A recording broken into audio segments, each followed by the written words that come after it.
So with that, could I get a motion to allow her to participate by electronic means? So. Motion a second to allow the judge to participate and vote. Dr. Hart will participate, but will not have any discussion to the motion. Any public discussion to the motion? Seeing none, by the board, all those in favor say aye. Aye. Any opposed? That motion. We'll have the clerk reflect that she is joining us by virtually. We also have heard that Dr. Patton will be joining us, and the clerk will reflect that when she shows up, and then she may have to step out.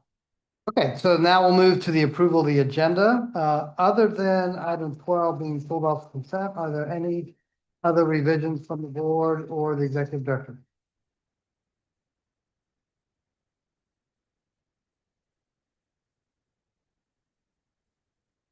Okay, got a motion a second, and with y'all approval, we'll do that right after the chair's report.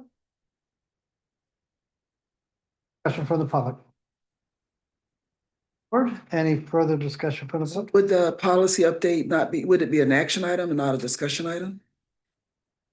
Yes. So, want to move it to after presentations? I just didn't want us to mistake that we were only discussing it because it would require a vote. That's. Yeah, in my head, the discussion agenda has things that we can vote on, so no. But why don't we make it 19A? That'd be okay? Before and then we'll, so item 12 will be moved to 19A. All right, without objection. All right, all those in favor say aye. Aye. Any opposed? Motion. All right, we have an agenda. All right, so the first thing is general public comment. This would be the time that anyone from the public could come and address this board on anything not on the agenda. When we get to those agenda items, we'll give you an opportunity to discuss. Public wishes to address. House tonight. It's great to see you all there. So, okay, anyone? All right, we'll go ahead and close public comment. We'll move down to the chair's report. So I have some, just very briefly, just to tell you all about the end of the Teens Work kind of banquet that was last week. It was very well attended. Kind of a summary of the results, and I'm sure we'll get a presentation later. But that's out of 900 applicants. Many of them were there last week. We had 121 companies. Doug with Goodwill was there. I made a pitch in my closing remarks that, you know, we really want more kids if possible. And there was actually a company that I met, I was at the banquet, who believes so much in the program that their one intern that they hired, they decided to go ahead and pay for his salary. And so that gave us the ability to add another participant. So I kind of made the point for the businesses that were there, you know, if you did 2 last year, maybe do 3 or 4. If the trust paid for 2, maybe you could pay for 1 or 2 and, you know, try to really expand this program. The fact that we had 900 applicants, 272 participants, each one of them, I believe, has the opportunity to, you know, kind of change life participating. I know that the businesses got, you know, as much, if not more, out of it. We had a great panel discussion. It was just a really, really nice. Marcia and her staff did an amazing job. Add anything, Chrissy?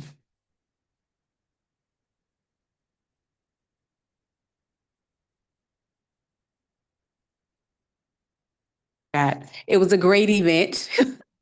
And so I was excited to be there. Lots of cheers, literally cheers from Hawthorne's high school cheerleading team, created a cheer for Teens Work Alachua, a performance for Teens Work Alachua. And so a lot of great opportunities to highlight and promote it. And the students were there, the businesses were there. And so it was a great event. And just as a reminder, we spent a little over 900,000. You know, we put over close to $500,000 in kids' pockets. The city of Gainesville contributed an additional 78,000. And so I think we have some things we can really build on for our partners, as far as our community partners, as well as that's my chair report. Now, next up, we've got the executive director's report. Marcia. Thank you, sir. All right, let me flip over here.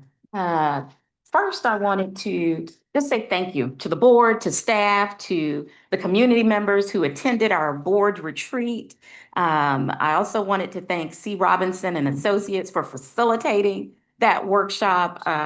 It certainly was a fruitful day. I came into it thinking we weren't going to make many changes, and looks like we are. So I just wanted to say thank you, thank you, thank you to everybody. There were a couple of takeaways that there's still work to be done. Staff will be bringing the board back a timeline for incorporating everybody's feedback. We want to do some surveying of the community. So we're going to be working with C. Robinson and Associates to create that timeline and bring you all something back to either the September 8th or the September 22nd board meeting. So be on the lookout for that. Additionally, as you all know, we had a great discussion about the life cycle of nonprofits. If I read the room correctly, it looks like we want to do a little bit of work, kind of figuring out where we, the trust itself, falls on that spectrum. So again, we will be bringing back some more information to you all about that process. So we needed just a little bit more time to get all of that together. The second thing I wanted to highlight was that we held an after-school provider convening here, maybe 2 weeks ago now. Really, really great day with our after-school providers. We covered everything from the impact of their programs last year, looking at their numbers, their surveys, youth mental health and behavioral responses to challenging behaviors.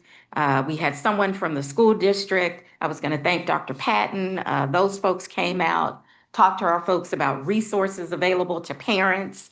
We highlighted all of our enrichment services, the resources of our enrichment providers, and then certainly getting everybody ready for today, right? The first week of school. So I want to say thank you to all of our providers, ACEs in Motion, Boys and Girls Club, Northwest and Woodlawn Park, Deeper Purpose, Gainesville Circus Center, Girls Place, Kids Count, both their Duval and Rollins sites, and the Willie Mae Stokes Center. Thank you, thank you, thank you for being so engaged. Thank you to the team, Bonnie, Amy, Katura, Belinda, everybody on staff who really put together a great day. They allow me to come in, and I always say I bring the fun. So I made them play bingo and get to know one another. That's kind of my thing. But I just want to say thank you to everybody because it really was a great great day. And it was a full day too. We got started like at 9:30, and they left here like 4:30, 5 o'clock. So it was a full day of engagement. And then, of course, today was the first day of school, right? Yes, Uh, it was. summer has ended. Yeah, note to self, on our children's trust meeting, maybe we'll do the board meeting on the first Monday after. After the start. There you go. There you go. So I just want to again say thank you, thank you, thank you to all of our summer camp providers. As you all know, our camps provide not only safe spaces, but opportunities for our young people to explore, develop new skills, form lasting friendships. Our camps provide it all. So thank you, thank you, thank you. I was going to read off the names of all 24 of our camps, but Lee said we have a full agenda, so I'm not going to do that. But again, I just want to say thank you to all of our camp providers. And then lastly, we had a request from Food for Kids. They have been tasked, or really asked, to step up and provide, as soon as I find my cheat sheet here, food at 13 schools because Catholic Charities is not going to be able to, I'm assuming, get their funding to provide those meals. So Food for Kids has asked for $36,000 to provide the weekend backpacks for 13 schools, which would feed a minimum of 273 additional students. We are inclined to approve this request because it's a gap and it's a need. And as you all know, these backpacks, sometimes it's the only meal that these children are able to receive. So I am. Second.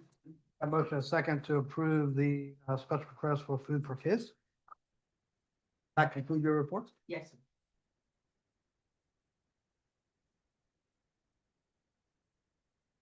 No, I was just gonna say, I spoke with our volunteer services coordinator on Friday. Was Friday we did the ribbon cutting Mhm. for Littlewood, and she shared that with me, and I had suggested that the would apply under the emergent needs. Maybe it would have been something that we could have met, so I'm glad that she reached out. I told her, Is there anyone from the public who would speak to the I motion? spoke with her too. Same thing, Barry went through a Kelly. true need, true need. Margot. Good afternoon. Margot DeCana, Executive Director at Food for Kids Backpack Program. I want to say thank you very much to the Children's Trust Board and to Marcia and Christy for kind of walking me through a real emergency. Unfortunately, funding was not available for this other organization to continue their backpack program, and they asked us to step in. And I can tell you a direct quote from my board meeting was, "What you're telling us is we have to do this, but we can't do this.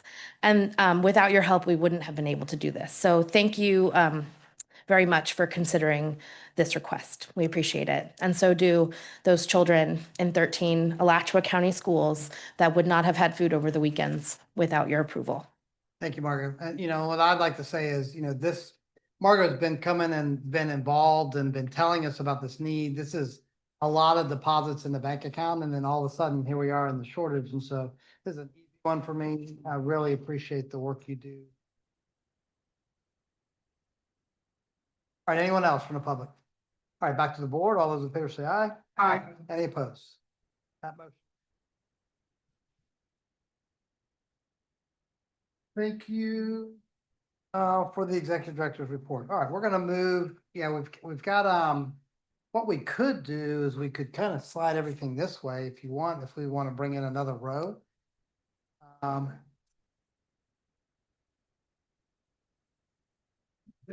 the wall, maybe the. Okay, we can put them on the walls too. Yeah, if we can maybe try to get some more chairs. All right, we're making room, making room.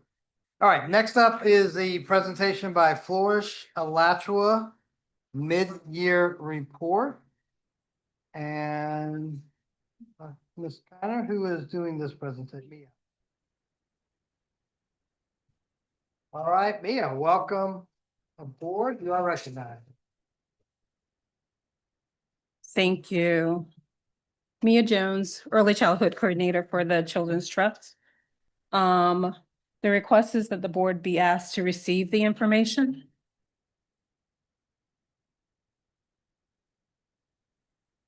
All right, so I'm going to talk about Flourish Alachua. Let's start here on this slide, slide 3. So the postpartum period refers to the time after childbirth when a mother's body recovers and adjusts following pregnancy and delivery. This can be extended beyond the standard medical definition of 42 days. Postpartum doulas differ from physicians, midwives, and nurses. They do not provide medical care. Postpartum doulas play a vital role in easing the transition into parenthood by providing a wide range of supportive services during the weeks and months after a baby's birth. And this slide kind of lists what some of those are: emotional support and education, normalizing the physical and emotional changes after birth, infant care and assistance, that's teaching and modeling newborn care and skills, and helping parents learn baby cues and sleep patterns.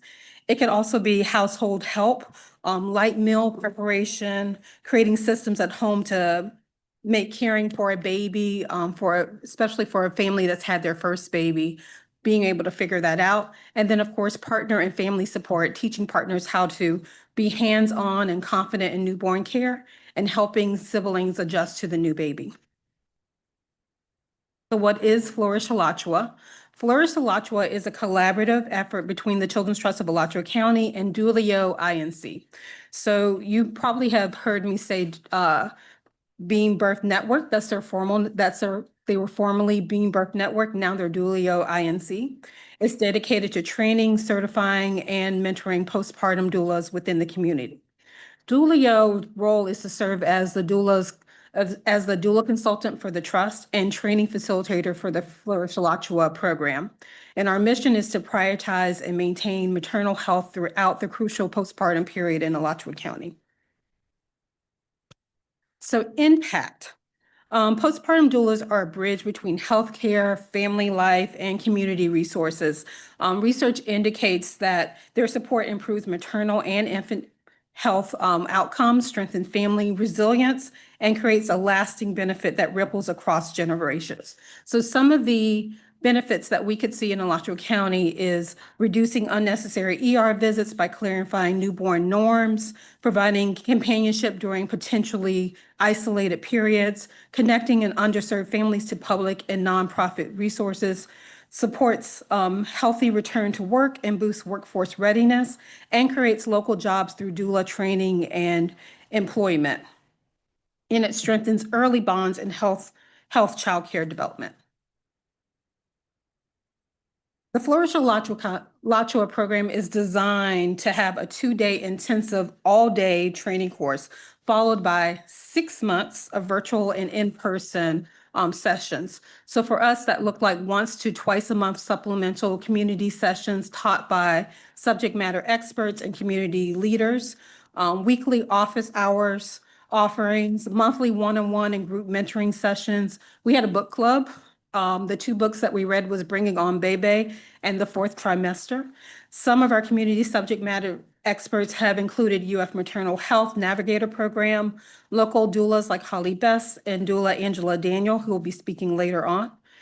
Deaf Doula Network, Connie Pierre-Antoine from Genesis Family Enrichment Center talking about trauma-informed care, and she's going to be doing an infant mental health session with them on Saturday.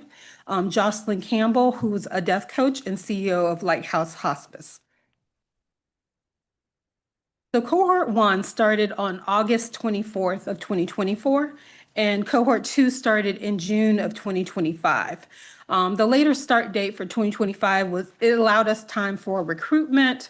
It also allowed us time to tweak the program based on cohort 1's feedback. Additionally, cohort 1 participants have continued to participate in some of the virtual and in-person sessions. This helps us build local mentors and collaboration among the doulas. All of the participants arrived at this journey due to personal experience or current professions of serving birthing families in some capacity. So some of our participants, when we talk about where they work, some of them work with Healthy Start, the Health Department, UF Health, HCA, Haven Hospice, Project Youth Build, Santa Fe College. A few came from childcare centers locally. Additionally, 3 have established businesses and continue to network with other local groups. So I'm going to go into their mid-year report, the results for at least cohort 1. The end of the year review is still in progress. It won't be done until September. That's when theirs will be done. So this shows at least what they have reported through surveys and data. Cohort 1, for the most part, they're 100% in terms of their feedback for how they felt about the program, down to what they have learned. Attendance, of course, is where they fell a little bit short, and that's where we saw it in the virtual sessions. Feedback from cohort 1, participants love that they had access to the consultant, trainer, facilitator. They absolutely love that. They love the fact that they could call her up and she answered her phone. They love that, and it didn't matter what time of day. She was just available for them to be able to answer those questions. She would jump on a Zoom. They just had full access to ask any question that they had. And a lot of them took advantage of that. If they could not attend a guest speaker or a session, we also recorded those sessions so they could actually look at them later and still ask some of the same questions. We provided a quiz so that, we could see what did they learn and what did they gauge from their learning. They wanted more, if you can see some of the suggestions that they made, they really wanted more in-person sessions and more hands-on sessions. One of the things I have learned, at least with cohort 1, 2 together for in-person sessions, they love to talk. They love to collaborate with each other. They love to build community with each other and bounce ideas of what they are doing. So that was one of the suggestions that we took from cohort 1 and added it to cohort 2. I would say cohort 2 also values their virtual sessions. So we have a fine balance between virtual and in person. We had one participant request for a more fixed scheduling, and we've kind of done that. So they know in advance if there's going to be additional times that they can do or things that they've asked for that we want to plan for. We plan with them a little bit more on as to when those are being scheduled. There are no free professional development trainings in person or virtually with a focus on local community in Alachua County for doulas. That is the one thing I did learn. There are larger organizations that may offer scholarships for free doula services. So one of the things that the groups of doulas really valued is the fact that we were offering it.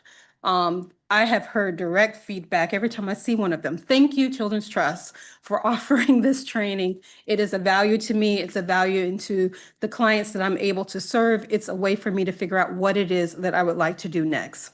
So this gives some of the quotes from some of them. Courtney said, most valuable part was understanding co-sleeping more. They had detailed discussions on co-sleeping. If you remember the discussion from Healthy Start, that was one of the things that we talked about, co-sleeping and what that would mean in terms of messaging for our community. They talk about that in depth from their personal knowledge in terms of what they're doing at work from day to day versus also what our community speakers are bringing into the room. They appreciated experiences from other women in the cohort and discussions. So a lot of our cohorts come from different, like I said, some of them are coming from personal experience. There are a few who have no experience. They don't know what it's like to be a mom, sister, or any of those things. They just came from this with their heart, and they know that this is what they feel that this is where they're supposed to be. Others come at it from a professional standpoint. So you had all of that in the room to be able to grow and work with each other. And that is the end. Our next step is to continue to allow our cohort to refresh their knowledge, extend supplemental sessions. We should be finishing up cohort 2 in September. We should be finishing up cohort 2 in September, and we'll be starting recruitment for cohort 3. Questions? Questions, members? The fact that attendance was not exactly what was targeted, did that impact the ability? No. So for the ones where it impacted, they weren't attending as much, what we learned is that they really weren't seeing clients. They really wanted to be able to figure out, is this something that they wanted to do and how to do it? A few of them asked for more time, so that's why we're allowing them to bridge that gap and continue in professional development with cohort 2. So if we have a speaker or a person coming in, they're allowed to come into those sessions to continue to extend their knowledge and to be able to utilize our consultant to help them bridge that gap. So if they are out providing service for somebody, is there any sort of requirement that they have to do? Whoever is receiving the Yes, so the requirement is to finish 8. And so all of them, with the exception of one who's actually not practicing, finish their 8. So if they do a minimum of 8, we provide, I think, 28 sessions. So with that said, they have to do the 2-day in person, and then after that, they have to do 8. Dr. Hart? Hi, everybody. Can you hear me? Gotcha. Okay. Mia, you and I are kind of heart sisters on this doula thing, aren't we? I have 100 questions related to the doulas, but the biggest one is how can we link up the doulas to our nurse home visiting program? Because I understand that the doulas are not supposed to provide medical care, but they do provide really critical information. And I think, and you didn't mention this in your presentation, but if you would tell everyone, when do the doulas meet the moms? Don't they meet them before they ever have their baby? So yes, so there are different levels of being a doula. There's your birth doula, and I won't go through all the levels. When Angela shows up, in case she's behind me, she probably will do that in her presentation a little bit. But these doulas are not birth doulas; they're the postpartum doulas, and that's what we found when we asked for the community survey. That's where the greatest need is for Alachua County, is that postpartum period. So they will serve that part of it. There are some doulas who do it all. They're full spectrum doulas. They go from birth all the way to postpartum. We don't have enough of those full spectrum. We also don't have enough just focusing on that postpartum period. And there's a reason for that, that we don't. But this way, we're able to build that capacity. Okay, so may I follow up, Mia? I totally get what you're saying, and I totally endorse the fact that people don't realize that postpartum care is like a big cliff that women fall off, especially the women who need the help the most are the least likely to show up for their postpartum visit. I don't know why that is, but I do believe that doulas can help bridge that gap. And if they need medical care for follow-up, they can try to encourage them to go. But, you know, as a doctor, the things I'm always worried about are, do they know how to access contraception? Do they understand how important it is to space out their babies as they're stressed out with the newborn that they have? Do they realize it would be a really good idea to wait until they become pregnant again? And I think doulas, is that medical information? I would think doulas could do all that, can't they? They can do all that. They can. That information, that's information. They can actually share those kind of knowledge with them. One of the sessions that they had was with our UF navigator, which focuses on maternal health. So they're able to really say, these are the resources in Alachua County. This is the information you need as to why it's important for moms to space out their pregnancy, all of those things that they're able to share that information. And then, of course, build upon it to help the mom themselves be more educated as to the reason why. Okay, and then the other linkage that I imagine you've started to explore is with the UF Mobile Clinic. Now they have a grant for a mother baby mobile clinic, at least in East Gainesville. And I'm just wondering if the doulas have a relationship with those providers so that they have a warm handoff when somebody needs to go to a medical provider. Not yet. However, the good part is that at least for our second cohort, to answer actually your first question in this one, for our second cohort, a lot of them actually work for Healthy Start. So that bridge between Healthy Start, our newborn home visiting program, and all of our Healthy Start program is already there. So they're able to utilize what they're learning here to impact the families that they're already working with Healthy Start. The other part of that is that by inviting the UF maternal health navigators into our teaching cohort, they're able to provide that information to say, hey, these are resources that are available. We're still working on how can we link them to be the actual people who are there when they're doing different things at the maternal mobile clinic. And that may take a little bit of time to figure that out as the mobile clinic's trying to figure out their parts too. Dr. Hart, do you conclude? Yes, sir. Okay, thank you. Anything else, members? A great presentation. I think that the thing that you said that really hit home with me the most is fourth trimester. That body keeps changing, and it's a long time ago. Connor's 32 now, Christopher's 30, but all I can remember is my wife hollering about he's taking my calcium, he's making my feet grow, and all of my estrogen. I mean, it was like full on. So I really endorse this program and appreciate it.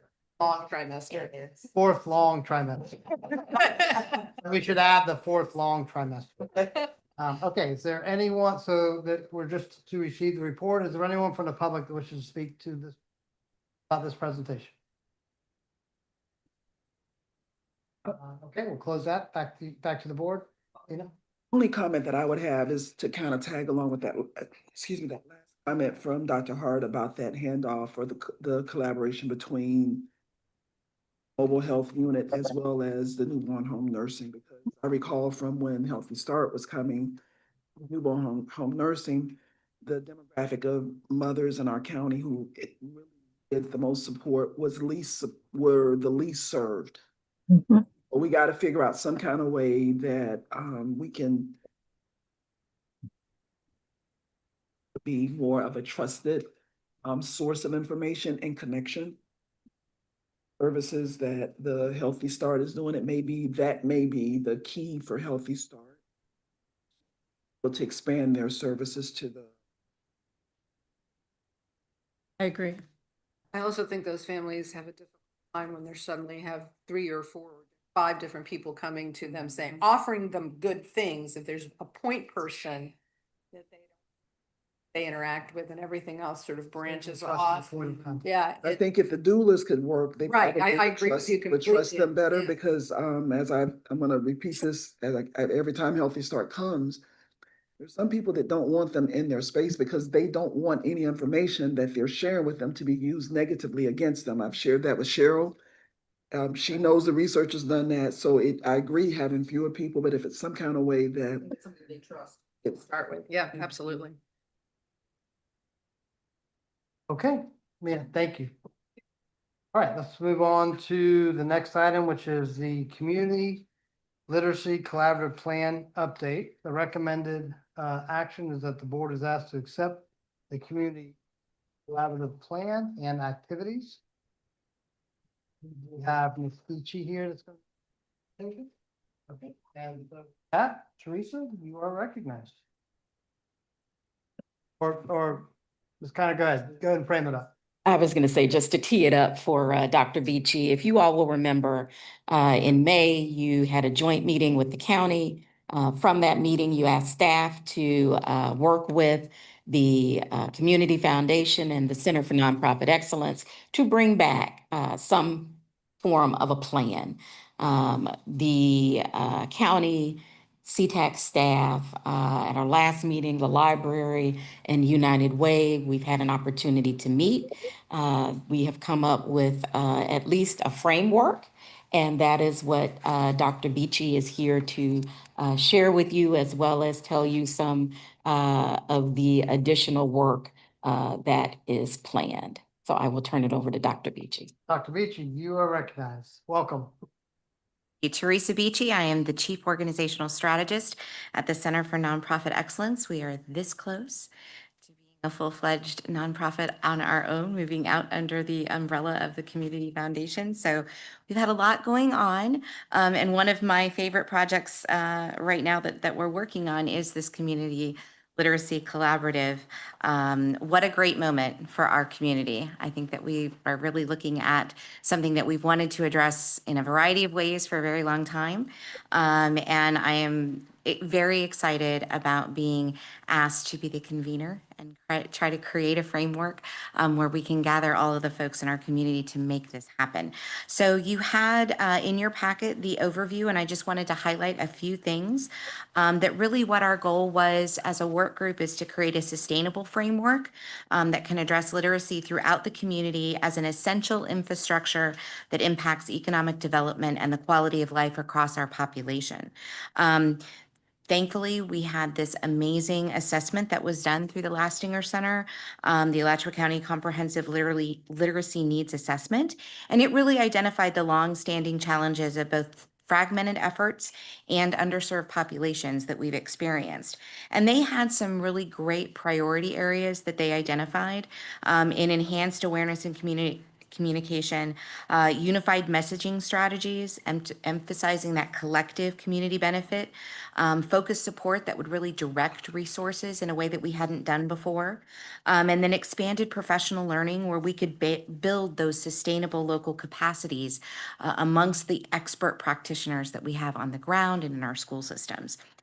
So what we looked at is creating an organizational structure that would really encompass a 4-team collaborative model rather than having it exist with one individual or one small group, really bringing together a large number of people to work on this.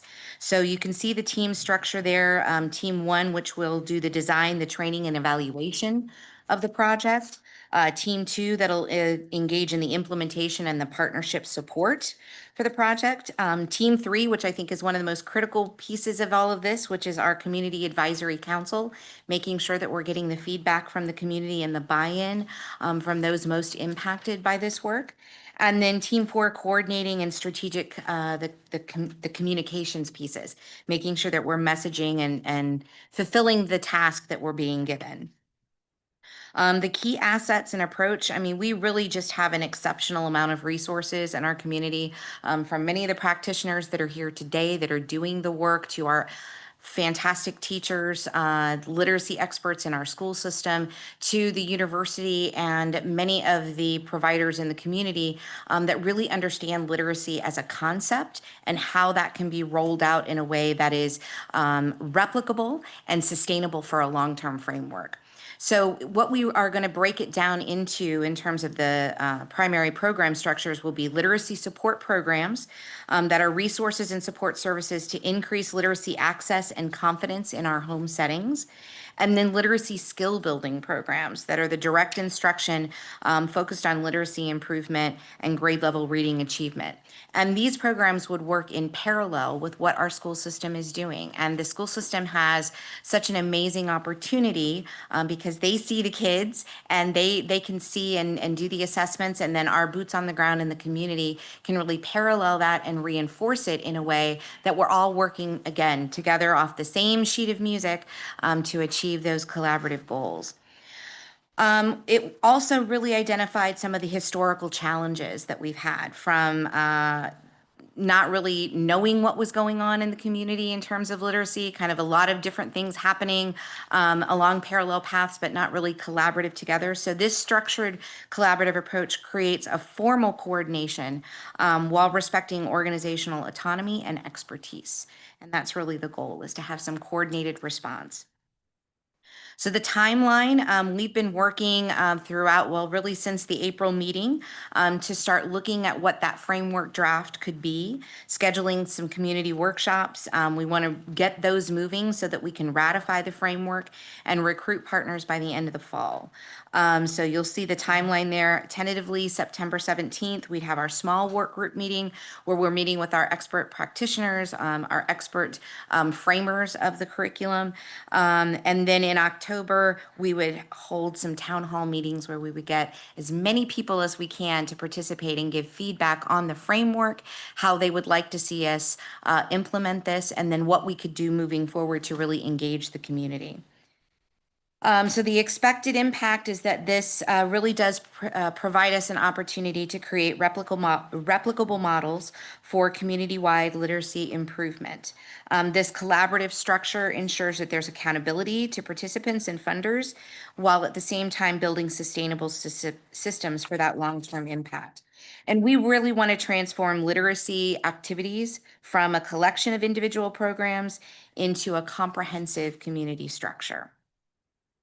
And then you'll see the various investments that you all in the CTAC, I think, will be voting on today as a board. And then our Alachua County Board of Commissioners will be voting on later this month to get this program rolling.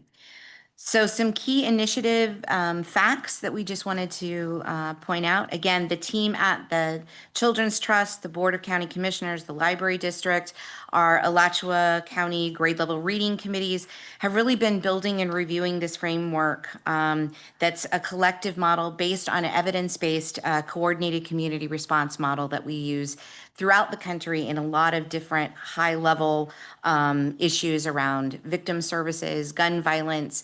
We've seen it be very effective.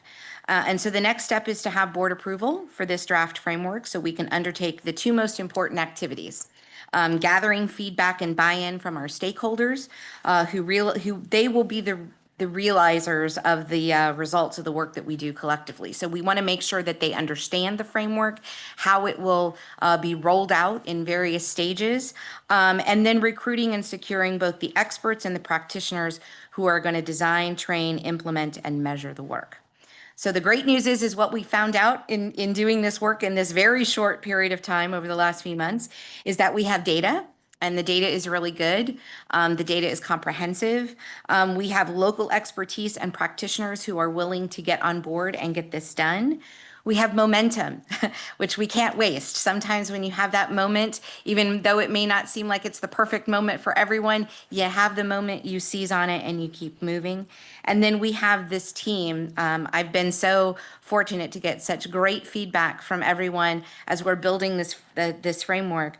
But we have a team willing to act at all levels, from our school board to our community advisory members, to succeed where we've fallen short in past endeavors. So I hope to see this will be something we can really bring to fruition, and it's exciting to see that. So we have time for questions. Also, if you wanted to ask anything about the transition information that we provided about the CNE in your packet, you can ask that as well.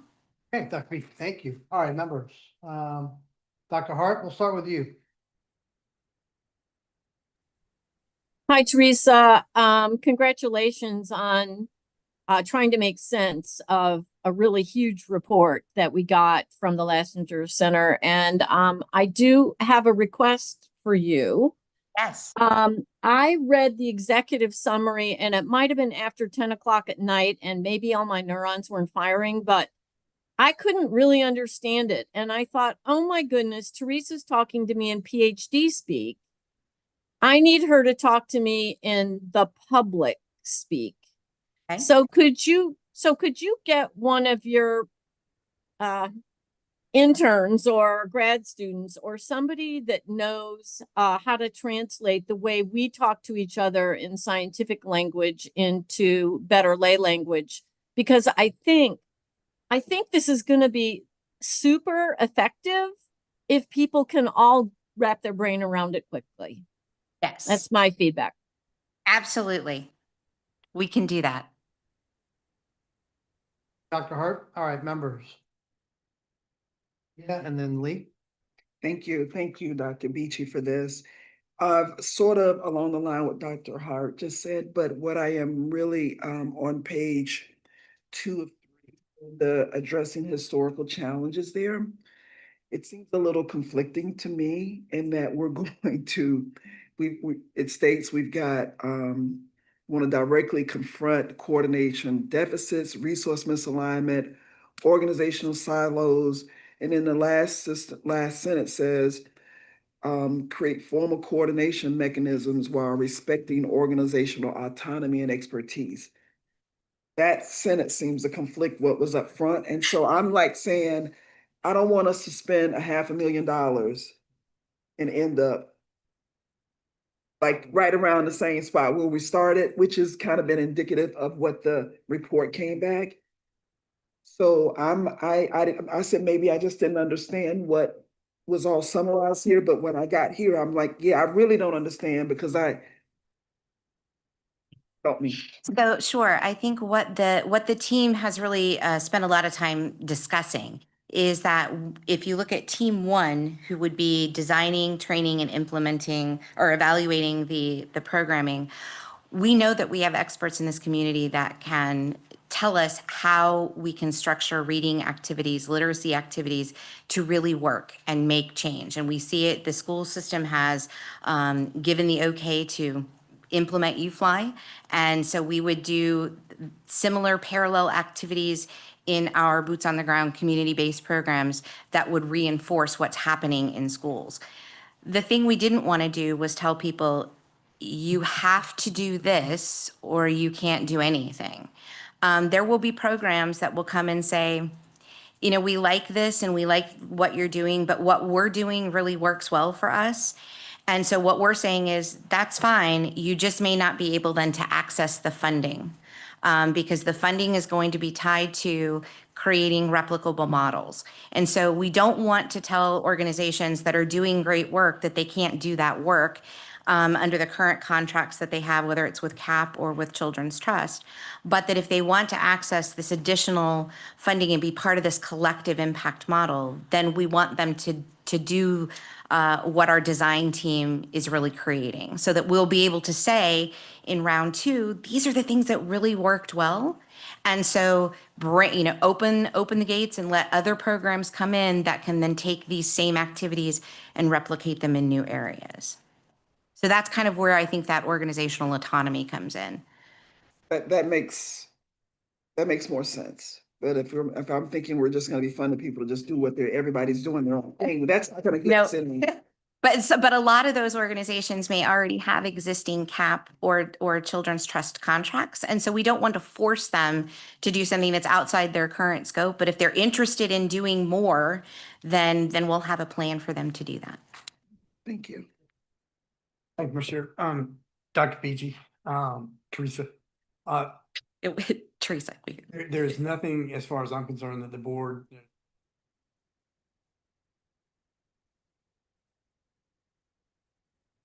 I'm concerned our successes. Don't do the maths, just the readings. Like on October 22nd or 29th, you're gonna get public involvement, is that correct? Yes. Essentially one meeting. Well, and we may decide that we need more than that, depending on what the feedback comes back, because we really want the community to direct a lot of this, yes. So do y'all have a plan on how you're gonna access, because imperative that we get, that we offer these services to the children that need it.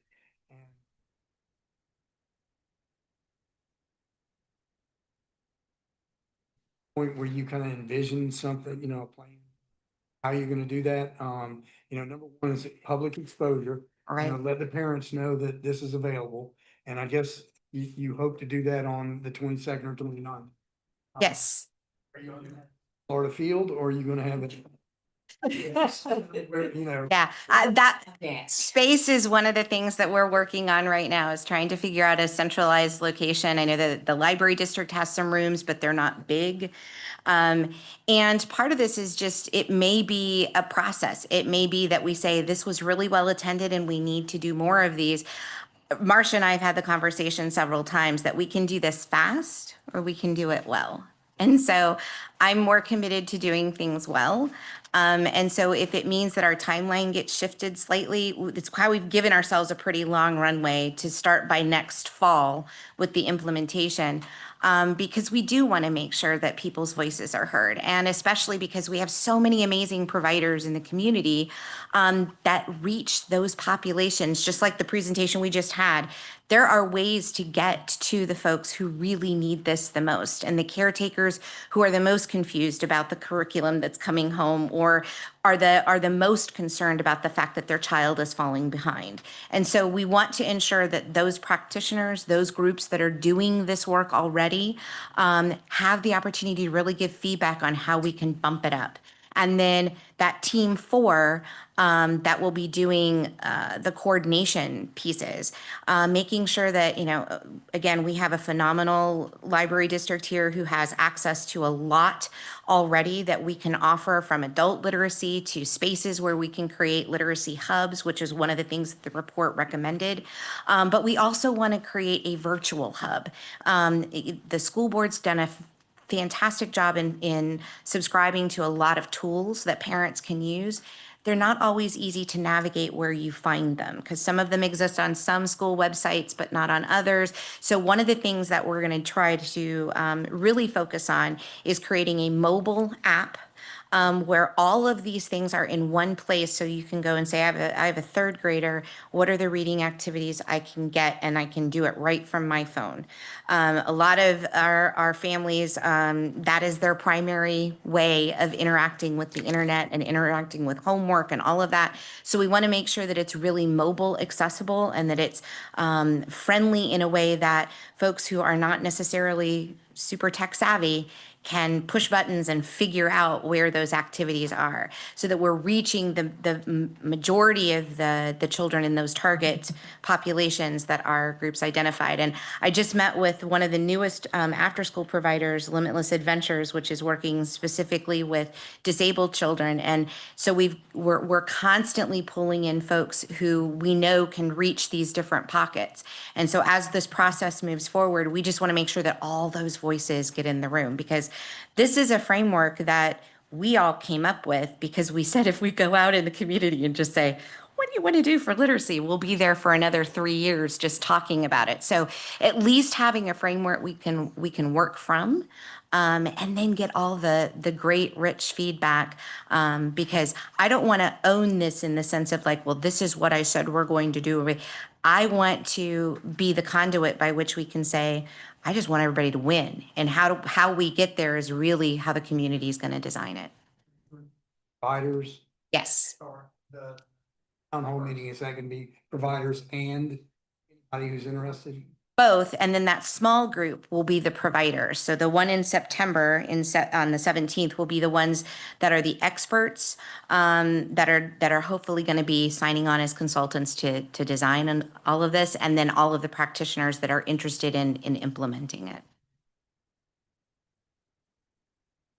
I would like to see, the challenge is going to be, because if you have one meeting, if it's in Gainesville, you have the outlying areas, how do you, and there are children out there that need help just as much as Gainesville. So, whatever plan y'all come up with, I would like to be blown away when Oh, me you too. show me, how y'all are going to reach, let Everybody. people know what this is. Well, and that's the great thing about partnering with the school system, the library district, and all of these amazing providers that both the Children's Trust and CAP have already funded. They are everywhere. So it's just a matter of, trying to figure out who wants to be part of this in a way that, again, can be replicable and follows a particular schematic so that we're getting to that replicable result.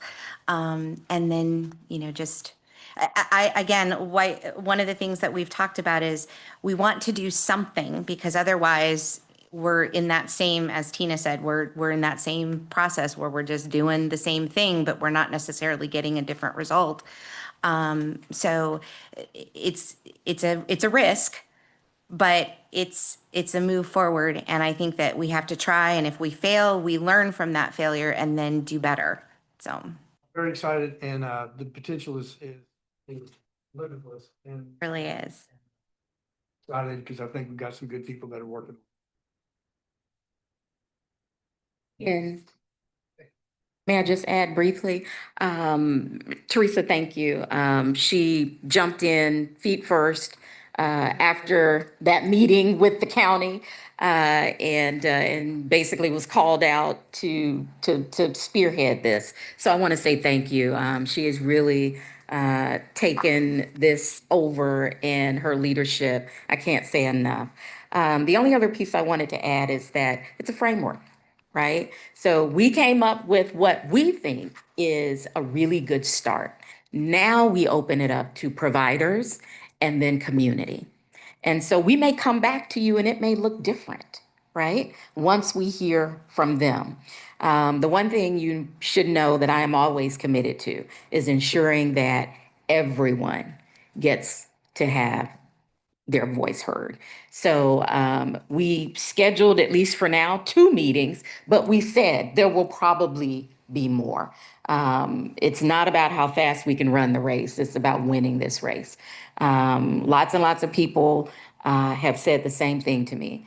You all are going to spend a lot of money. We've kind of been here before. And I've said, we weren't here before. We didn't have everybody at the table headed in the same direction with this amount of money on the table. So we're going to hold everybody's feet to the fire. We're going to take our time. We're going to make sure that we listen to community. We're going to make sure that we listen to the providers, and then we're going to move. That is our commitment. So I think we're off to a great start. We'll be back. We'll take it to the county. We have the commitment of our school not school, well, we do have a commitment from our school system, but from our library district. So I'm excited about all the partners being at the table to talk about how we can change literacy in our county, not just for our kids. I saw Commissioner Prizier walk in, but also for our adults, because we can't forget that we have adults in this community who also cannot read. I'm done. Anything then else, we can member, have before I your- give my comments? Yeah, I want to kind of reiterate what I just heard Marcia say and what Commissioner Pinkett said about got Commissioner Duncan Walker here, who's from the city. We've got who's from the county. Thank you both for being here. I look forward to hearing from you in a minute. And we've got momentum. You know, I don't want the perfect to be the enemy of the good or even the great. But what I just heard from Marcia with regards to really getting the input from the providers that are doing the work and seeing the results as we are designing something that's replicatable. I do think is critically important and really is probably one of the most important things. I think you're probably going to have more than one meeting. And I really liked what I heard, that I'd rather us do it well than do it fast. I do think this is a time that, like when we brought the Children's Trust to the voters, and we had unanimous city commissioners, county commissioners, school board members, everyone on board, that this is the time trust and really the school board system to take the bull by the horn. So I want to hear from the public, the folks that are here, and I need to get a motion. So before hear from the public, I just, you know, one of the things that Tina said earlier about the doula program, I think applies equally well here. Oftentimes, when programs have not done well in the past, we don't go around and ask, so why didn't you take this? Why didn't you take this opportunity? And I think it's as important to say, this is what we're going to do, as to ask, why didn't the other stuff work for you? Because I think that parents out there who are just trying to make it day to day and putting demands on them or offering them something that we think we're offering them something, but often what we're doing is putting a demand on them. So I think it's really important as this moves forward to ask people who didn't use it or who didn't use what was out there before, what made it impossible? What happened that this did not work for you? Not what's wrong with you, why didn't you use it, but what happened that this did not work for you? I'll move that we accept the community.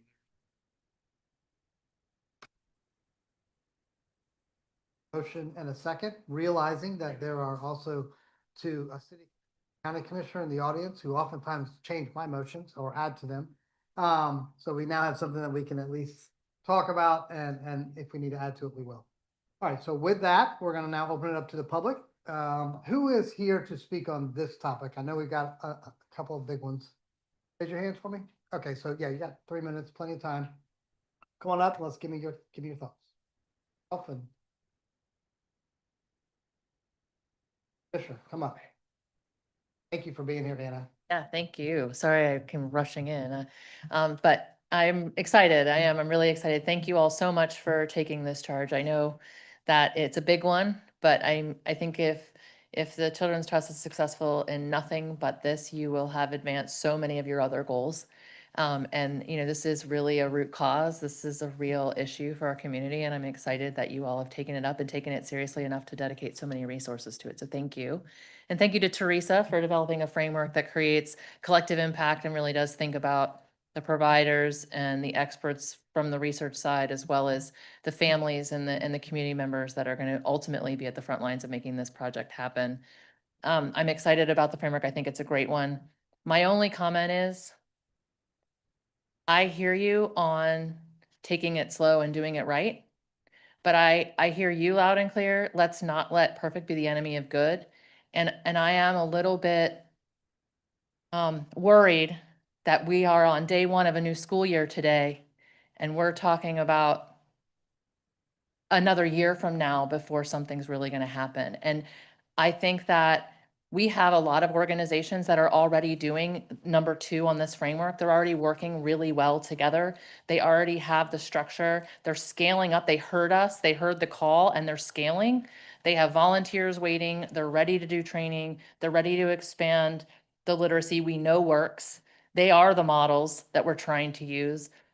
And I think that we can walk and chew gum at the same time and perhaps deploy some of these funds urgently for the critical needs for this coming school year to allow those organizations to scale a bit while we build the rest of the framework out and begin to get their input and help understand how they fit into the leadership of this framework along with Teresa at the helm, or Dr. Beachy, sorry, Teresa. So I would just ask that you consider how we might release some of these funds now, so we can see that impact grow and we can see some early wins while we continue to build the model for long-term replicability. Okay, thank you. Thank you, Anna. Thank you.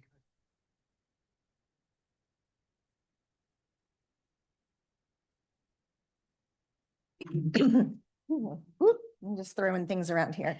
Um, Good afternoon, Leah Gallion, Peak Literacy. I just want to say, like, I think the framework, like you all said, looks wonderful. The timeline, again, as I usually say to y'all, is, we have just Peak particularly, that we have, right now, I have IGB, Pine Ridge, Phoenix, Polos, residences at Oakview. With the chief of police, we've been trying to work with Phoenix, Elite Force Training, Housing Authority sites, Grove, East Meadows, Forest Pines, Gainesville Empowerment Zone, the McKinney-Vento students, Santa Fe College, the GED, ESOL programs, ESOs in Motion. Those are all people that currently are coming to me saying, help us. And I have a framework to help them. I have the resources. Right now, we have about 125 volunteers. I have another probably 200 set to come in from Santa Fe College. We're building the pipeline and the framework for volunteers at UF with multiple different student organizations, the Brown Center for Leadership and Development. I have a framework that is working. Thank you for the funding that we already work with our students here from the Children's Trust that is funding our at-home program. Our at-home program is funded by the trust. What we need is more support to go out into the community to work with the gun violence community, all these other agencies that we're working with. And we're positioned not to probably work with all of those right now, but we're positioned to roll out with our partners at Lastinger Center. I have a board member on, they're one of their board member, the person that runs their literacy matrix is on my board. We've got all the partners that we need. We just need funding to implement. And so I think it would be great if we can follow Teresa's model and do all that and put some action and money into the community. Thank you.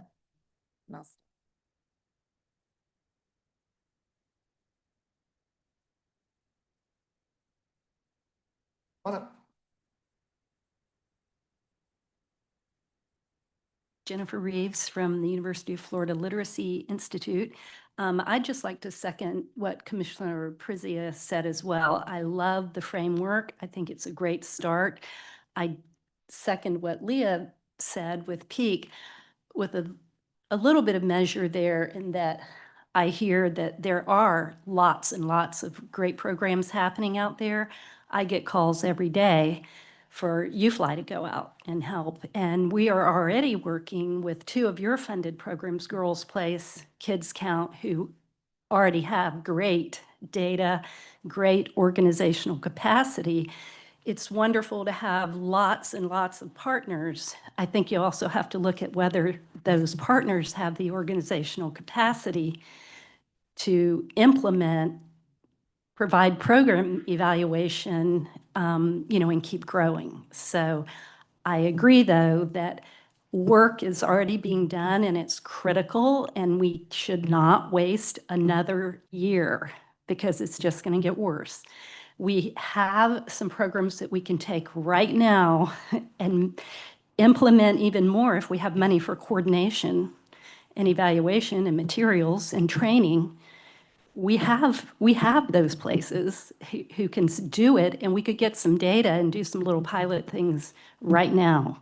So, but I agree, we need the framework and we need the community, and we need to look at outlying communities, not just Gainesville. So I hope what I didn't see listed on that document was City of Gainesville.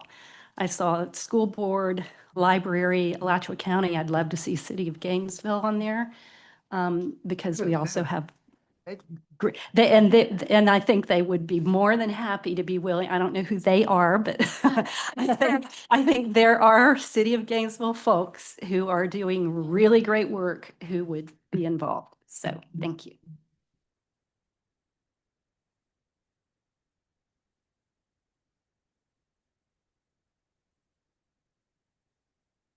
You're welcome.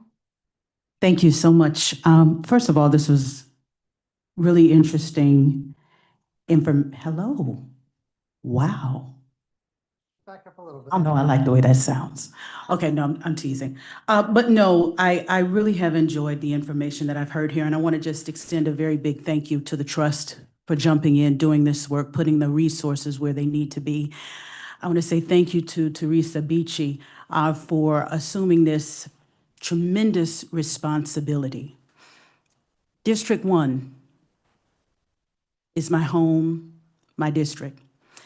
And much of the disparity when we talk about illiteracy is right there in my district. So this is something that's incredibly important to me. I like to think of my work as outcome-based. Well beyond when I leave, in just a few years from this seat, I'm in my second term now, but well beyond when I leave, 10, 15 years from now, my prayer is that District 1 is so much better. I think that what we're doing here today has the potential to impact outcomes 10, 15, 20 years down the line. This is transformational work that you're doing. I'd like for you to start it as soon as possible. ASA yesterday, P. We all understand the need. We understand how it is linked to so much. I'd like to take just an opportunity to read a quote that's a powerful one to me. Literacy is a bridge from misery to hope. It is a tool for daily life in modern society. It is a bulwark against poverty and a building block of development, an essential complement to investments in roads, dams, clinics, and factories. Literacy is a platform for democratization and a vehicle for the promotion of cultural and national identity, especially for girls and women. It is an agent of family, health, and nutrition. For everyone, everywhere, literacy is, along with education in general, a basic human right. Literacy is finally the road to human progress and the means through which every man, woman, and child can realize his or her full potential. Thank you for doing this work. I would like to say that as we move forward, some of the additional organizations that we've mentioned who may not be on the list, my prayer is that as we move forward, as we expand, as this work evolves, that we don't allow them to fall to the wayside, that there is some sort of development mechanism, because it is going to take an all-hands-on-deck approach. And many of them are doing this work already. Thank you. Many of them are doing this work already. Is that music? Entertain here. I love it. I will sit. But thank you for doing the work. Let's make sure we fold all the other organizations who may not be on this existing list in at some point so that we can take more of a public health approach to this, all hands on deck. Thank you. All right, next speaker, please. Else. All right, let's bring it back to the board. Members, any further discussion? Dr. LeBlanc. So, I want to respond a little to the call for invest sooner, because I hear the urgency and I agree there is a huge urgency. My fear with that, though, always has been that not to add to fragmentation and to not having it be part of a strategy. So I think that as team 1, begin work. It can have some early projects out there that could be funded, but I want to make sure that they cohere to the overall strategy that the experts are recommending, so that we're not in a position of saying what we've actually done is fund something that then creates fragmentation rather than this collaboration. And that we can't fund again, but now we've funded it and we know how well one-year funding is believed. Having been somebody who got one-year funding and never really believed I couldn't go back for year two. So I just want to caution us. I don't object to that. I understand the urgency and I think we ought to be responsive to that sense of urgency, but from a strategically coherent place. Okay, thank you. All right, okay. Mr. Chair, I just want to add one other thing. I think in the quote that Desmond read, Commissioner Duncan Walker read, I had heard that before, and it really aligns with something that I was going to share when you brought it back to the board, of just the impact of illiteracy on families and communities. I was actually going to throw out, because I have sat since our county participated in the grade level reading campaign. It started right before COVID, at the start of that. There was one film that they asked, Born to Read or something like that was, and I had asked that. A lot of people were scared to show that film. There's another that they pushed out last year in September entitled Sentenced. And I think all the groups, all the community really should watch that film. It's about an hour long, but it shows real people and the impact that illiteracy has on them. And I'm gonna tell you, it is devastating. I mean, I knew it, but I do think that's a way for us to kick off this campaign in the sense when we start with that. But I really am I'm with the fact of we have groups that are, if they're using products that are, or frameworks or tools that are stated in this executive summary, I don't see why we would not fund them to be able to do more work. If you got Kids Count and whoever, Kids Count and someone else she said was using UFly, that's Girls Place. So that product is used, or that framework is used in the school system. And I know Kids Count's been doing that for a couple of years. I didn't realize Girls Place was doing it after school. We know that Peak Literacy has been doing Great Leaps for a number of years, and they're pushing it as an enrichment to that. I think it would be, it's almost a little, it seems like we're talking against what we're already funding if we're not willing to able to help them to expand out to do more. If we're saying this is as urgent as we say it is, which we know it is, right? And we have two frameworks that are being used. If we just need, if they need to, like data or evidence, we do that. We go to them and we say, we're giving you additional dollars. But I think that gets us in a space where we're really doing the work while this framework is being built. And we're not saying we got to wait for another year. Because really, we've been talking about this really for 7 years.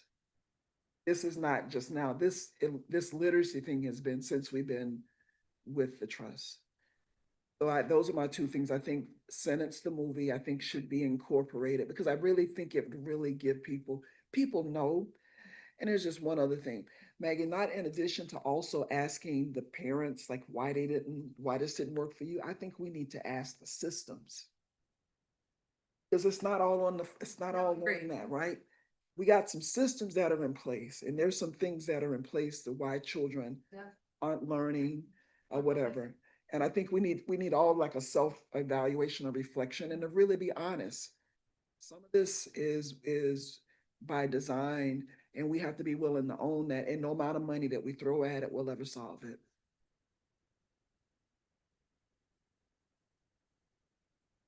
Thank you, Ms. Surton. So I oftentimes learn so much more from my colleagues than when I stated. So I said fast or well, and I want to change the or to an and. I think we have enough really, really smart people in this room that we can do fast and well. I would like us to maybe, add to our motion that the board is asked to accept the community literacy collaborative plan and activities, and I would like to add and immediately fund those and potentially immediately fund those programs that we know are working. I don't know how we're Since I made spending. the motion, then what I would do, I would send it back to staff and have staff come back, and if with. What would your motion be? The motion would be what it says and just leave it as it is because they're hearing that we want, potentially. We don't want to wait a year, right? So I think noticing the head and Teresa, I'm sure is feeling the same way. That they'll come back and they'll say, okay, maybe this isn't perfect, but we're not going to be in the position that y'all were originally when we threw money out there and came to So regret. staff hearing that feedback? Okay, all right, then, yeah, that's fine. If this board is happy with that, I guess the other I thing. would have no objection to that as long as we allocate money out of this, right? Because we've already got, right, so but 550. without shortchanging the process, the funding that the process needs, right? I hear it. There's always going to be, there is always in every area more need than we've got money. I want to make sure that we don't shortchange the cost of the process while totally agreeing that if So it sounds like staff's hearing us loud and clear. I guess the only question I have for Dr. Beachy is 550, we don't have a detail. This is a draft plan. Staff's gonna work on that. You've heard the input. And you've heard that we're referring to you all, this idea that we don't eliminate the process, but we have opportunities for funding things that we know are working. Let's put that money in the system. 250 that the Board of County Commissioners scheduled to approve. Schedule here, is that coming, since you got two of us, is that coming to the Board of County Commissioners and when? So that's coming to you on the 26th, and I met with your staff a week ago, a little bit more than a week ago, to flush that out. So that will be coming to you, and it's a draft, and you all can discuss. But and I agree. I mean, we want to get this rolling, and we know that there are programs and activities in place. And I have one bank account now under CNE, so as soon as I can get that second one, we can start moving on some of those allocations. Okay, so that'll be an opportunity for the board to talk about that, a different board, not this board. And the commission for us will be working so that to maximize that. Yeah, it's 250 plus 550, 800.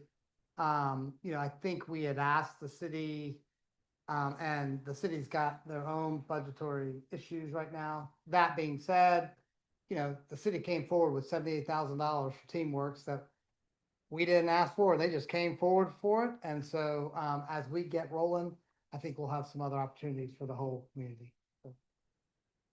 Okay, so we've got a motion. We've got a lot of input. Staff's heard it. Is there any further comments from the board? None. All those in favor say aye. Aye. Any opposed? That motion is unanimous. Okay, thank you all for participating. Let's keep moving. We are now moving to item 17, doula-friendly designation, National Initiative 2025 overview, and the requested action is the board is asked to receive the information. And Leah, you're recommended. Okay.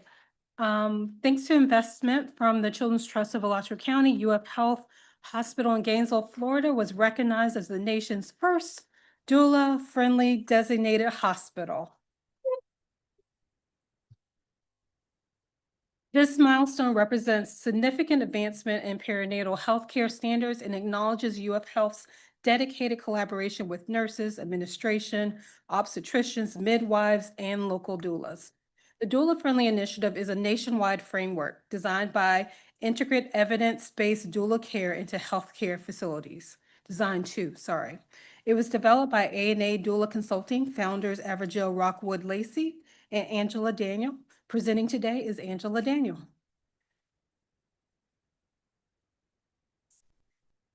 Angela, great to see you again. Hey, it's great to see you. Thank you so much for having me.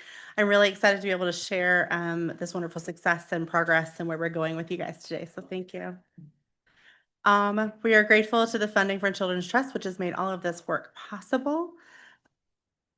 And this is a little bit about our team. For those of you guys that don't know me, I have the honor of actually working as a doula within our community. Lived in Gainesville now for 7 years, so I actually practice in both of our facilities here locally. And my partner, Everjill Rickwood Lacey, is in South Florida. And we came together during the pandemic and joined forces with our background and interests and level in this work. So just a little bit of background. I know we've heard a little bit about the Flourish Alachua doula program. Just a reminder that doulas are non-medical support. We support birthing persons throughout the entire perinatal health period. So folks may find out that they're pregnant and contact us, or they may contact us and say, is it too late for me to have you at my birth and go into labor the same day? So we can enter and be a part of their span of care, hopefully earlier through labor and birth and in the postpartum period as well. There are several different types of doulas that practice within every single community. We have these doulas within our own community as well that specialize from fertility all the way through postpartum and then bereavement, pregnancy loss as well. What does our scope of work mean? This is a question we get quite a bit. It's a question we continue to work on in our education that we do with the facilities we work with, the communities we work with at large. Physical support is pretty explanatory. Emotional support is very explanatory. We're there for everybody that's a part of the care team. So we're there supporting the birthing person, any partner that they have with them, family members, friends that are there as a part of their team. The doula is there to support that entire care team physically and emotionally as they move through the process. The doula is there to provide educational support. We do not make decisions for people. We help to make sure they have access to evidence-based information. I always explain to folks that what a doula does is essentially protect and hold that space. So we hold space for folks to be able to hopefully slow down and make their own decisions and make sure that that consent process is happening. And we provide advocacy. We want to make sure that the person who is moving through the labor and birthing process and their team, that we're able to help them amplify their own voice, their goals, their desires to have a safe, satisfied, dignified birth.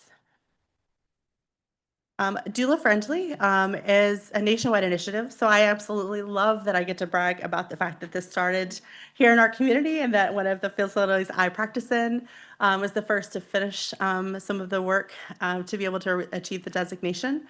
Our goal in working with Doula Friendly is that while we're excited that folks are talking about doulas, I'm grateful that doulas are getting funding. I'm grateful that we're putting information into the workforce. What Avril and I both have come together with other experts to realize is if we don't also work with the facilities, with the obstetricians, with the midwives, and bring all of the folks together, then we actually aren't going to make the impact that we would like to make. So we developed the doula friendly process to really try and bridge all of those components together so that we can be working within the community and connecting doulas, local doulas in a meaningful, impactful way. And providing clear pathways for hospitals and facilities to understand what it means to integrate and work alongside the value of doula care. And this is one of our biggest challenges, is that the doula is very unique and that we touch so many different places within a facility. We are not just there in L&D. We're there in antepartum for those folks that we have that have to go in early in pregnancy and are staying in the hospital for a while. We're there for a triage when they first enter for the birth of their baby and postpartum and mother baby. We're in the OR, and so we have to work with anesthesiologists. And so it is quite an undertaking to really meaningfully connect with leadership in all of these areas. This is a little bit of a hallmarkers of the doula friendly designated hospital. This is what they have accomplished in order to be able to achieve and attain this designation. We have a stakeholder committee that meets on a regular basis that has included several doulas within the community. It's included Healthy Start at the table. It's included leadership and champions from obstetricians to midwives to non-clinical staff to nursing leadership. We want to make sure that that is maintained continuously throughout the process of saying that you're a doula-friendly designated hospital. Doulas are not considered visitors, and we have a doula policy or doula guidelines that are established to outline what that means. So that every doula that walks into the facility, if they have agreed to be a part of the guidelines, then they're given access to their client and anywhere that babies can come, from triage to the operating room, into the PACU and recovery areas, wherever their client can be. It's also a level of commitment to continuing to do education. And we have education planning. We've had the opportunity to go in and teach residents at UF Health as a part of this process. We go in and work with staff. We encourage learning opportunities where we're actually connecting doulas and bringing doulas in to learn alongside providers in our community. And we also track the data for everything. And one of the things that we are very proud of with the work that we do is a level of transparency with our data. We want data from local doulas. We also want data from clinical and non-clinical staff. And we want to make sure we're sharing that data between all of the folks at the table. Our goal is to always try and make the safe space enough where we can talk about the pink elephant in the room and have really honest conversations. That's the only way that we're going to make impactful change. A little bit of a process, the overview that the folks go through to earn the designation. We've started with an assessment, which starts with a really rigorous round of assessments and surveys looking at the policies that currently exist in the hospital. One thing we know, especially when it comes to access, like in the OR, for example, if we have other policies in place that will prevent that, we need to be mindful of addressing those. So we go through an assessment policy that's pretty rigorous, develop a plan, implement that plan, and then they earn the designation. And we continue to look and see what that's going to look like moving forward. And everyone benefits that is a part of this community. It's been really amazing and impactful to see what this has looked like so far for the folks that are practicing at UF Health and the work that has been done there. We had a fantastic launch event, which had several people in attendance. In person, we had 52 folks, I think, attend total, maybe a little bit more. They offered grand rounds, labor and delivery tours for the doulas to show them the doulas in the community. They took them upstairs and did that. We've had the opportunity to do grand rounds, information sessions. We've done town halls within the community here locally for doulas, and we'll continue to do so. And so we're very excited and proud for what this has meant for Alachua County at UF Health. And speaking actually to what the discussion was when I first came in, one of the products that has happened from all of the work that they're doing is the information that's being posted everywhere about being doula friendly. So they have banners up all over. We also developed a wonderful rack card that is being handed out at every single UF clinic, including the mobile health clinic for the midwifery new mobile clinic. So everyone that is touching the providers to do with pregnancy are being given information about doulas, the benefits of doulas, how to get a doula, how to pay for a doula, and all of that as well. It's also been incorporated into their MyChart. So anyone who is a current person that is receiving care with UF Health also has access to that through MyChart as well, and is being given that information about what doulas are and how to access a doula. We're also in the process of working with HCA North Florida. They're hoping to be the next in our community to achieve this designation.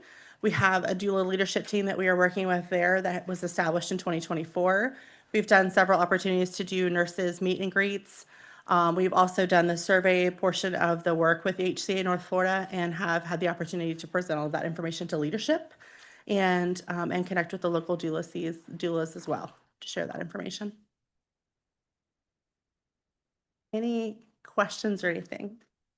Okay, it's a double doula day here.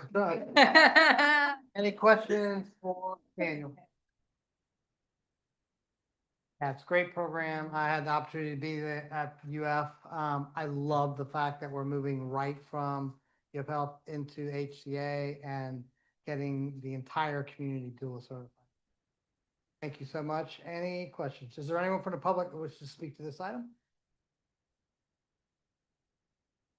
It's just to receive the information. And so, Ms. Daniels, thank you so much. All right, give a round of applause. Okay, moving on to item 18, gun violence program and funding updates. The requested action is to receive the information. 26 and Director Steiner, who is presenting this one. No, who's here for this item? Go ahead and raise your hand for me. The whole room. Whole room. Okay, I see our friends at the city. Thank y'all for being here. So I'll lead in. We have with us today representatives from the city of Gainesville as well as Alachua County. We can have the city to go ahead and approach. And so they are going to provide to us an update of what they have been working on, where they have landed, any questions or recommendations, suggestions they have for the board to consider within their presentation. It's really detailed with the work they've done, funding that is remaining And then the board will have an opportunity to ask them any clarifying questions prior to the county doing the same. Before we get started, Judge. The only reason I asked this came up, in our budget meeting. Okay, that's fine. If she pops on, just let us know. Okay, welcome. You're recognized.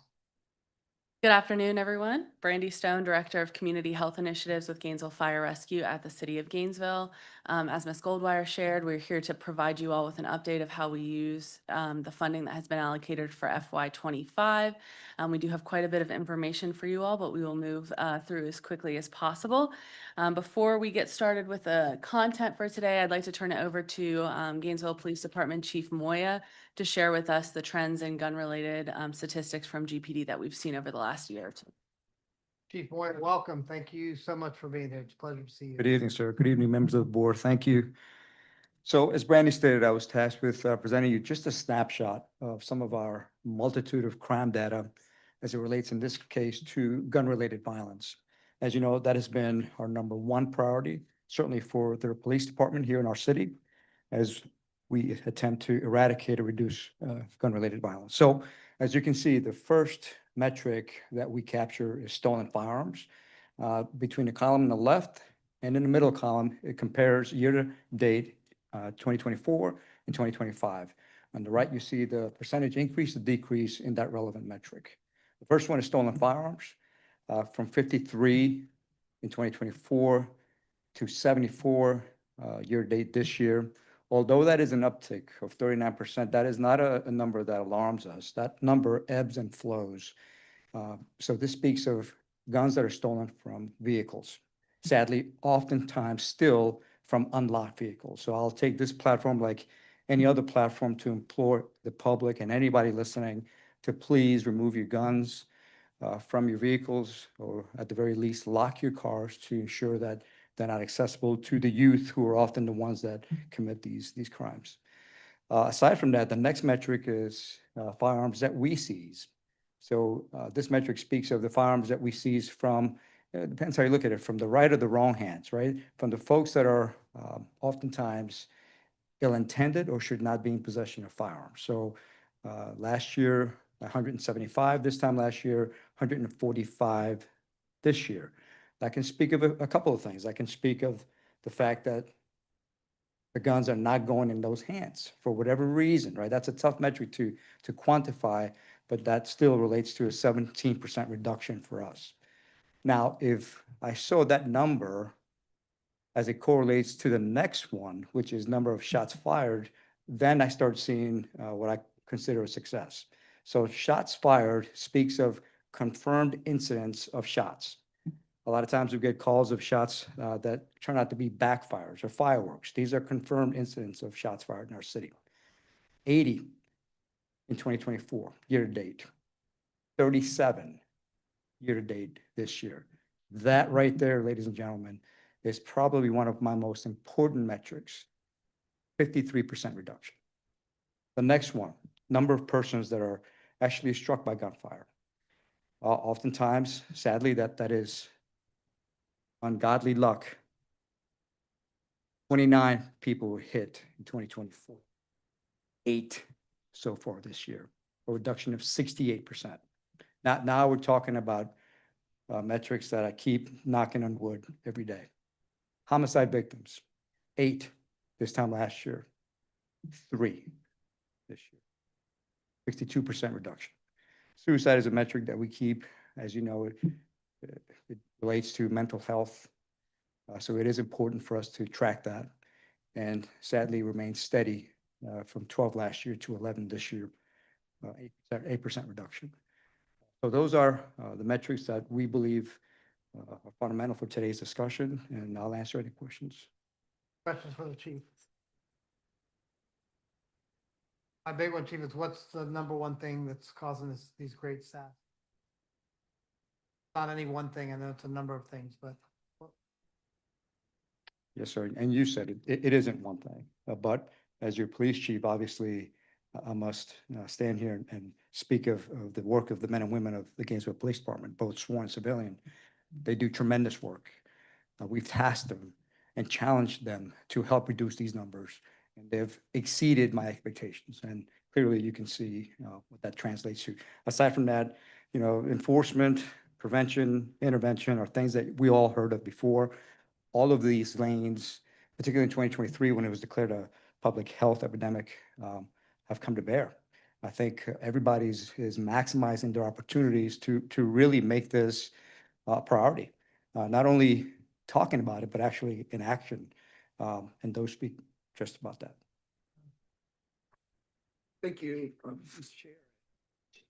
Had you all come, these numbers kind of roll forward to the end of summer, if you would let us know that, because I was hoping to see like through July, because I'm thinking expansion or the consistency of our TeamWorks program of us having that positive, the positive impact of students being employed during the summer.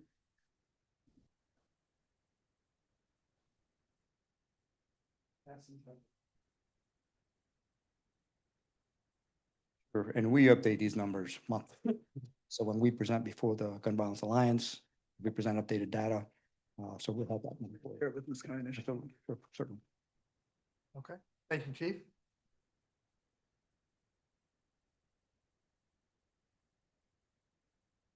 As Chief mentioned, we are going to share with you all a couple of things that we've been working on, given the funding from the Children's Trust, and the county will follow. But I want to underline what Chief Moya said about the need for collaborative efforts on this. This is not a one sector, approach that we're taking in our community to gun violence. And I think there's work being done all across the city that speaks to, these reductions and the work that's being collectively pooled to do this. So as we move in to our first update for you all, it is the budget and expenditures. So we were allocated $235,150 for fiscal year 25. This is a quick breakdown of how that money's been expended to date in our four components. So the first is the additional facilitator for the Youth Steering Committee, GNV, which is Mr. Corey Collins, and he's going to be giving an update after me to share with you about the work he's done with the Youth Steering Committee, GNV. Cumulative to date, we've spent $1,375. This does not include Mr. Collins' time for July, so that would be, another addition into there. This is as of late July. Next is the technology hubs. We have not yet spent on that. We are working through the procurement process to be able to obtain those technology hubs and the carts for that. So we'll have another further update here in a moment on those. It's gotten twice as good since the technology's working. Yes, exactly. We get better devices. I like that. Yes. With this gun violence strategic planning consultant, again, we've had no expenditures in that line item. We have just contracted with that consultant. We'll provide you some more information about who was selected for that, but we do expect to see that to be spent down here in the very near future. And lastly is violence interruption. So you'll see that is the majority of the expenditures to date, and that is encompassed by three very different categories: salaries, training and equipment, and community outreach. The majority of which, of course, is salary. So we're about half spent in the allotted salary count there, about a third with training and equipment, and 4% roughly in the community outreach. We do have some expenses pending that will also hit this line item. That is staff salary for the end of the month, as well as a very significant community outreach campaign that the team just did for back to school. So those are some additional expenditures that are not reflected here, but have come in the last couple weeks. And with that, I will turn it to Mr. Corey Collins to provide a brief update on the additional facilitator for the Gainesville Youth Steering Committee. Welcome. Thank you. Hello, board. So right now I'm very blessed to be able to work with our youth steering committee under Ms. Kelly. I've visited our schools and talked to our youth about the possibility of joining the youth steering committee and what that takes. Right now, one of our challenges is, I would tell you, is the kids actually completing their applications online and then getting their paperwork in. So we have plenty of youth who want to be involved. They say they want to do it. And then it's like, well, I need you to go online and do the application. They struggle with that. So we've helped some with that. We helped some with getting their paperwork together, getting these bank accounts set up, et cetera. What I'm the most excited about is our community team events. We've done 2 of those so far, one in the residences at Oakview and one with the Elite Training Center. We've worked with youth in both communities where our YSC team actually talked to youth in those communities about those 5 questions that they had that they presented to the board. And so we're getting real-time feedback from youth in those communities talking to other youth. And so it's youth-led, youth empowered, and then we are going through the data right now, Ms. Kelly and myself. We're pouring through that data with Jared Folds, trying to look at some of the larger themes we're getting back from both of those. So we've gotten the data crunched so far from our Oakview event. We're working on the next one with our elite leadership academy. And so some of the other things I do while I'm there is I have been able to lead some of our icebreakers and community building events for the teens, just an opportunity to remind them the leaders that they are and that they're not isolated in this YSC, that we're really asking them to take the things that we talk about in our YSC, take it back to your schools and take it back to your larger communities. And so it's been a real learning time for me. I really enjoy the youth that we've been able to spend time with, and I'm looking forward to continuing to build, and also really looking forward to the county developing their YSC and see if I can be some support in that. Any questions for me? Questions, board members? Alice? Thank you.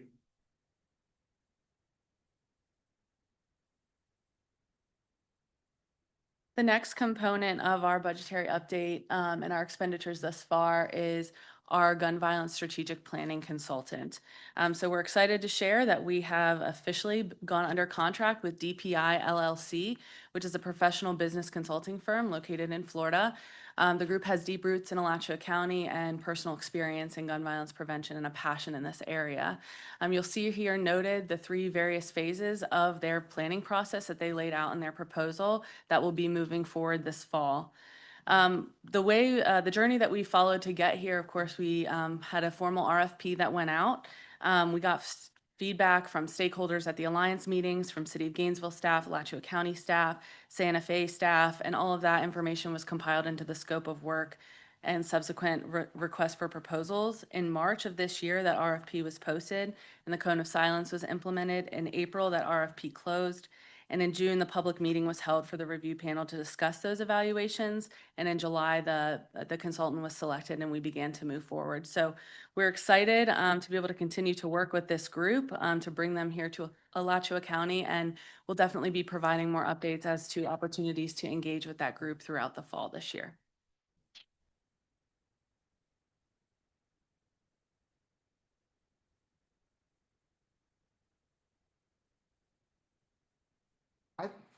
Can we get? Click is not clicking. Thank you. Ooh.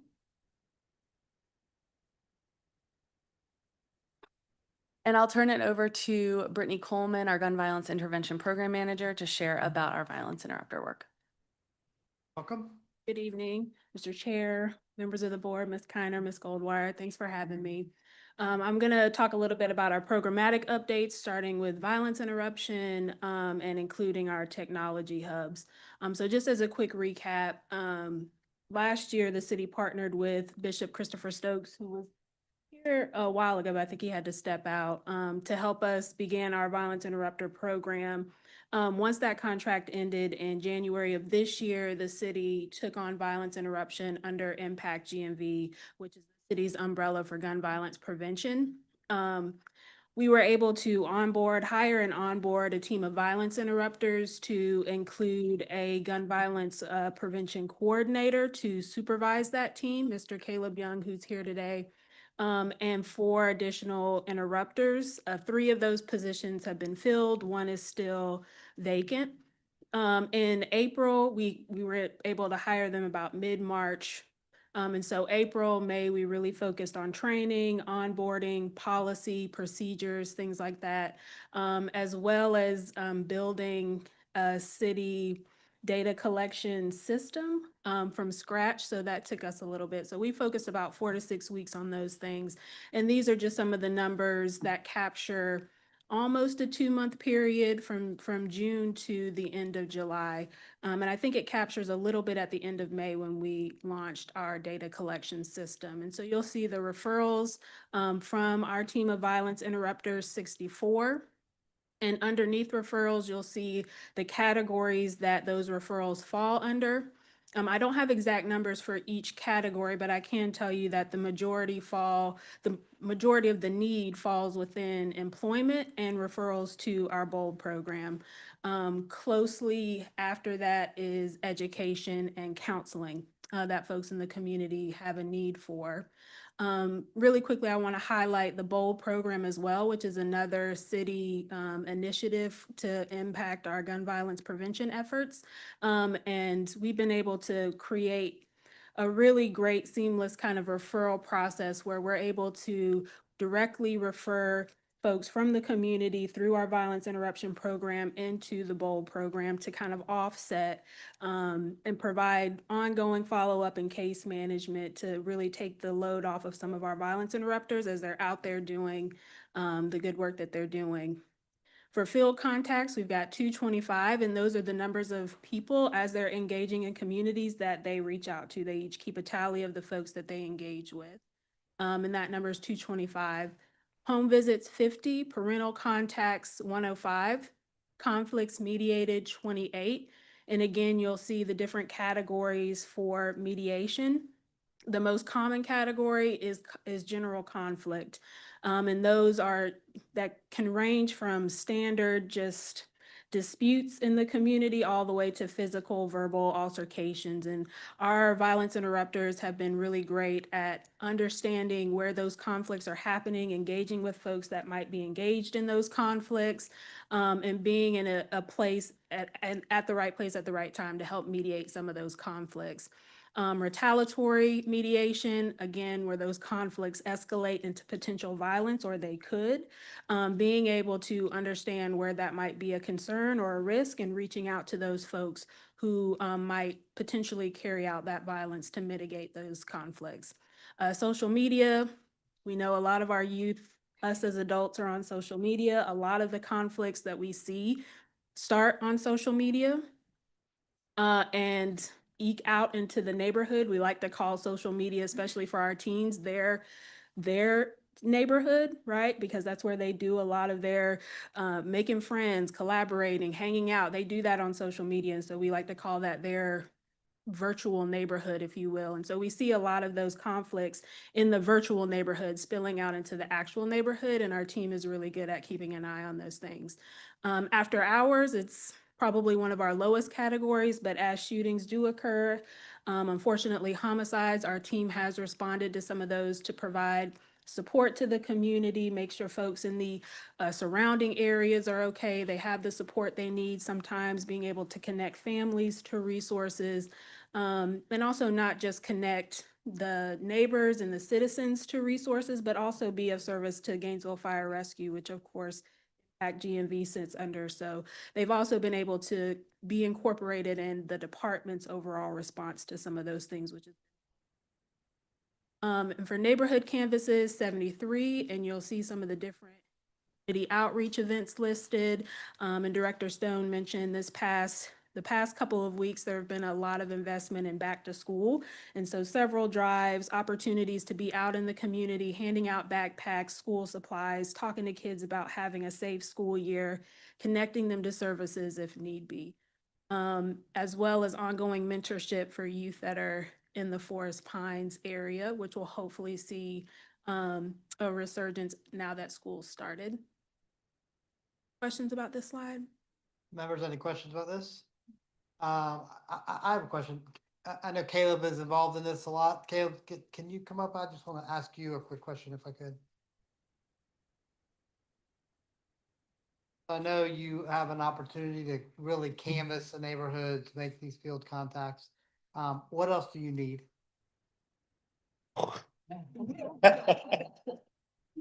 Thank you, and good afternoon, everybody. Continue support, number one. Type of work, it only happens with boots on the ground. I heard that term earlier. And so we have a very small team, and we're covering and in the county. Just recently started some work on 170th out in Archer, working with those folks out there. So it's really been a stretch just to continue support. We're looking to expand. I was just whispering to one of my colleagues there. And today is a good day. Haven't completed summer quite yet as far as the season, but I'm celebrating because we got through the summer. We don't have any funerals. This is a good day. We got our babies back in school. We got our babies back in school, and the numbers are dropping. Just the cooperation with everyone just willing to come to the table, our leadership. It's pretty neat. I hear who's here, and Mr. Diamond Smith, who's not here, and everyone. Just the continued support from Mr. Powell and John Alexander, everybody. So I would say what's needed is it's just more. I like to add to this team. I like to add to this work, and we can only do that with the dollars. And I kind of stick to what's needed the most, and that's making the contact, making the biggest impact that we can. I think when we first started, we had a couple. I came before you all, and I had a couple of different neighborhoods that we would go to, and to have the biggest impact possible. And I was just listing off some of the stuff that we were doing, and in those neighborhoods, the numbers are really impressive. Little to no gun violence in those neighborhoods. And so if I had an opportunity to do so, just thank the staff and everybody who's been on board to this But point. I ask that that your team stand up and just introduce them so they We got some because school let out, and so they couldn't be here, everybody, but some are just coming in. So we still got to work. It's Mr. Darby, Mr. Thomas. I think a lot of people know Mr. Darby, Mr. Thomas also. We are missing Mr. Brown. We not on my team, but it's out there in it with us every time. We've got some of the greatest intel from Mr. Scott here, who started with us and now is over doing some bold stuff in employment. This is really hard work, and I know I'm tough on those guys, so I get opportunity to say. For the acknowledge your team, I want to thank y'all for being here. Give you a round of applause. Thank you. All right, Ms. Holman, sorry, interrupted. I didn't show him any of my slides, but he's doing great. He's doing great. But just to underscore the collaboration, you'll see the picture that we added there. Members of the team, the BOLD program, we work really closely with GPD's community engagement department. And so some of those folks are in that picture, as well as some of our community supporters. And so we just can't underscore the significance of community collaboration and engagement.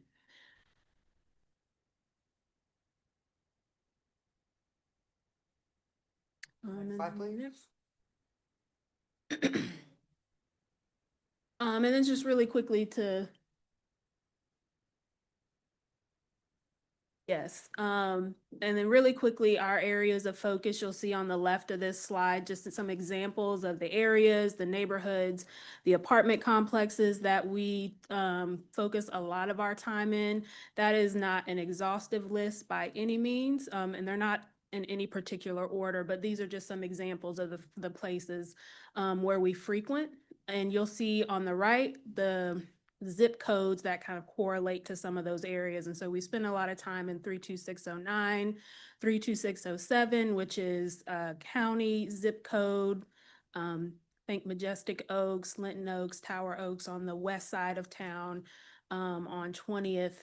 As well as 32601, which is the Duval Forest Pines area. And these numbers, again, are data driven. They coordinate with public safety data from the Gainesville Fire Department and the Gainesville Police Department. Tiger Bay is in Duval. It's on the east side, right by the health department. Okay. Up a Hawthorne Road. Mm-hmm.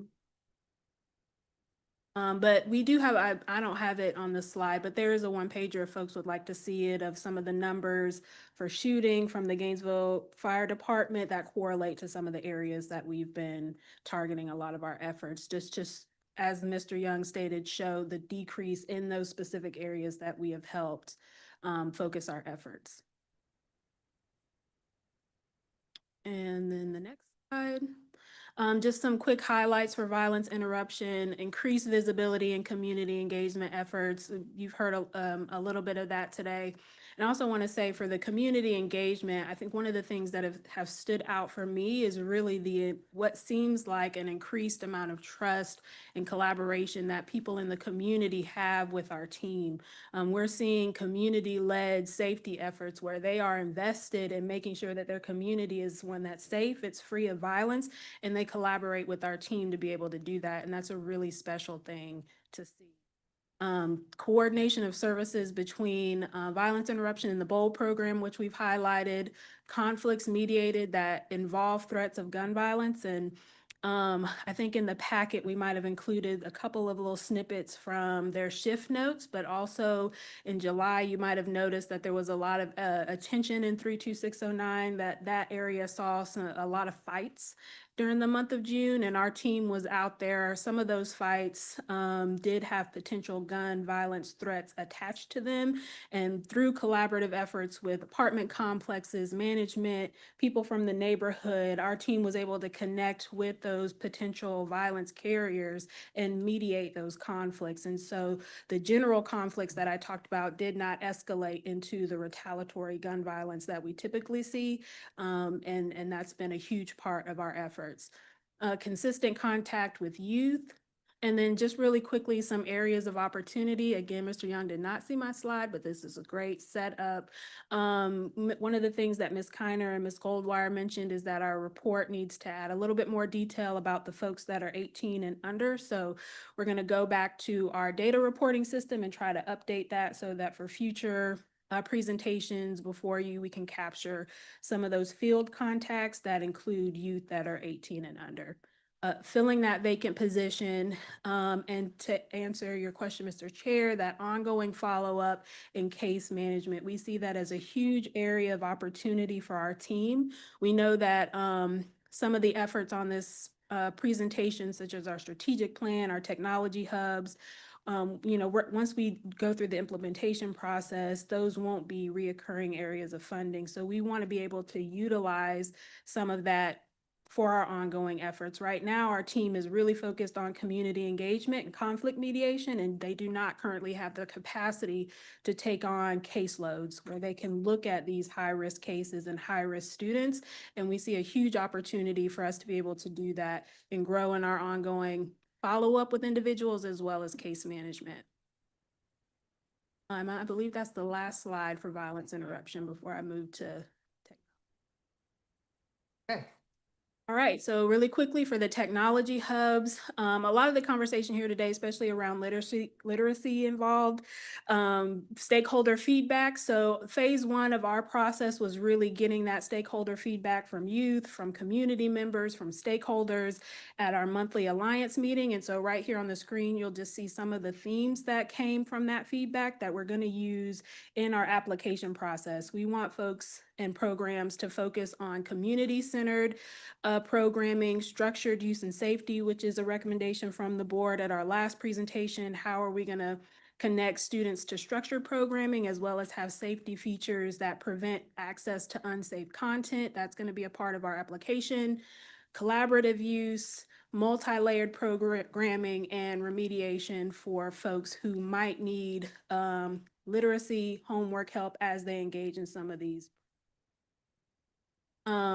We did have an application that I sent the link to Ms. Goldwire earlier this morning, but I forgot to follow up with you to see if we could show that. But we do have a application that is ready to be launched. It's still in the draft stage, but after we get feedback from the Children's Trust and potentially this board, we plan to launch that application at the end of this month on the 31st, open through September 30th.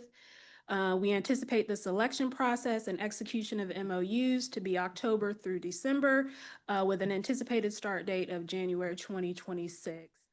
There's some of the priority areas again that we want to emphasize in our application. Collaboration of 2 or more entities, because we really want to see impact around these hubs. And we know to do that, we need to bring organizations together so that they are truly a hub that brings collaboration. Programming in specific locations based on public safety data and mid to long-term programming so that we can really see the impact and the outcomes of these.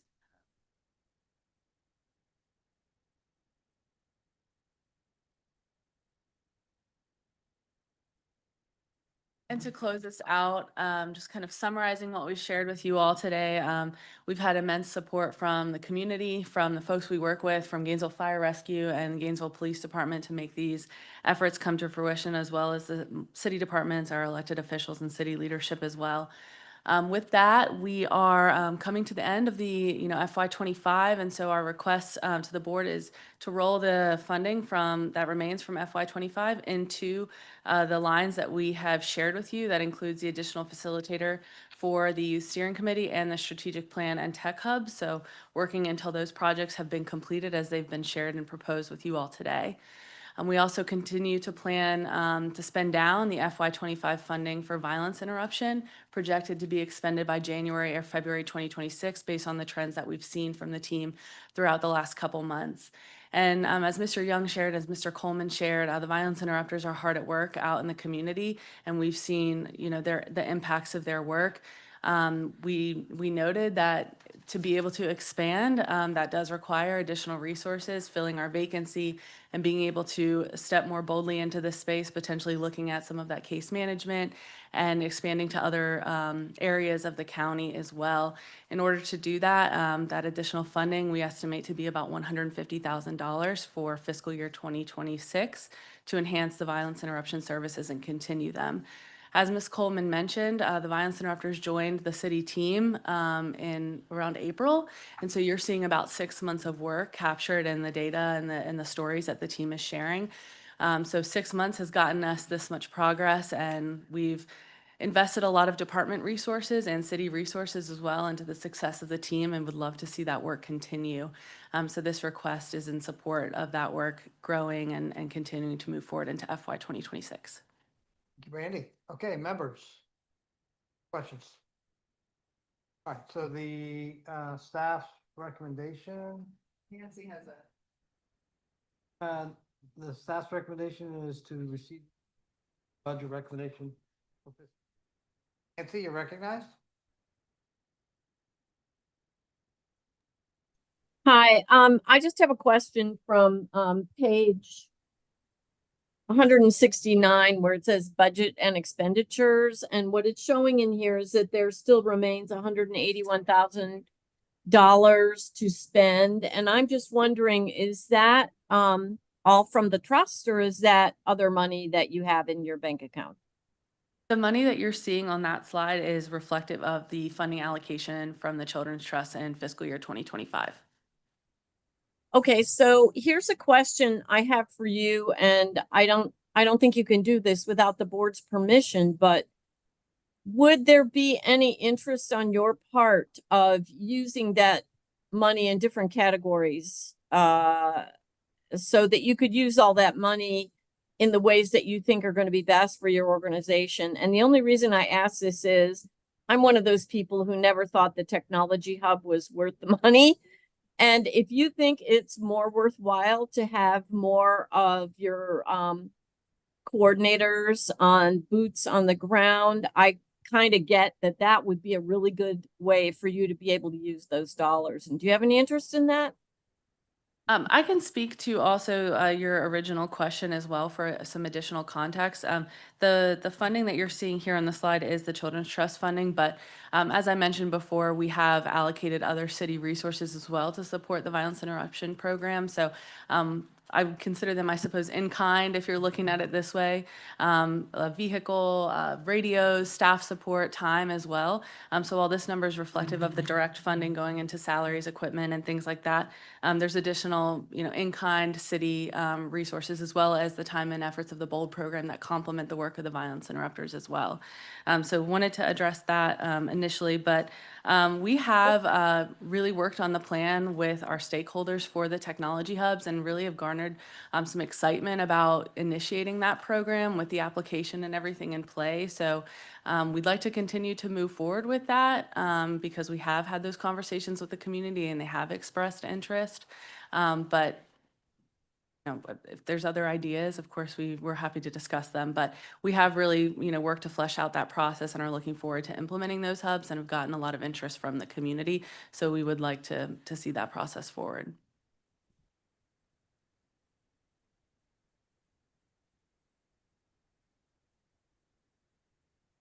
conclude, Dr. Hart?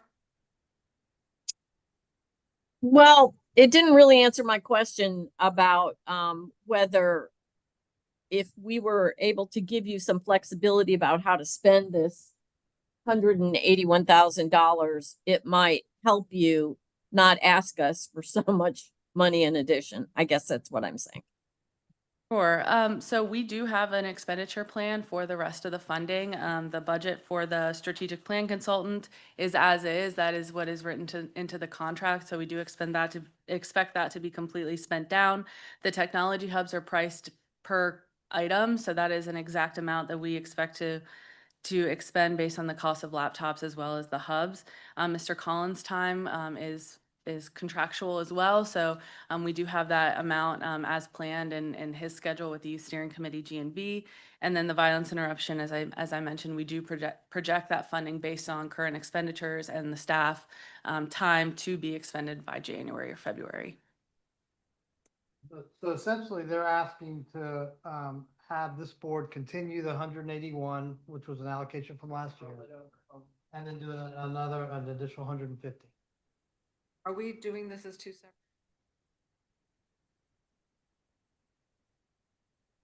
Waiting on a motion from the board. We can. I'll move we accept the report. Okay. I'll second. I think the budget question's a different. I would just say we accept the report and then the budget is the budget and that's the next item on our agenda, I think, right? And so is it already? My you're saying it's request- already- recommendation for the one. I do have a question as far as if it's not.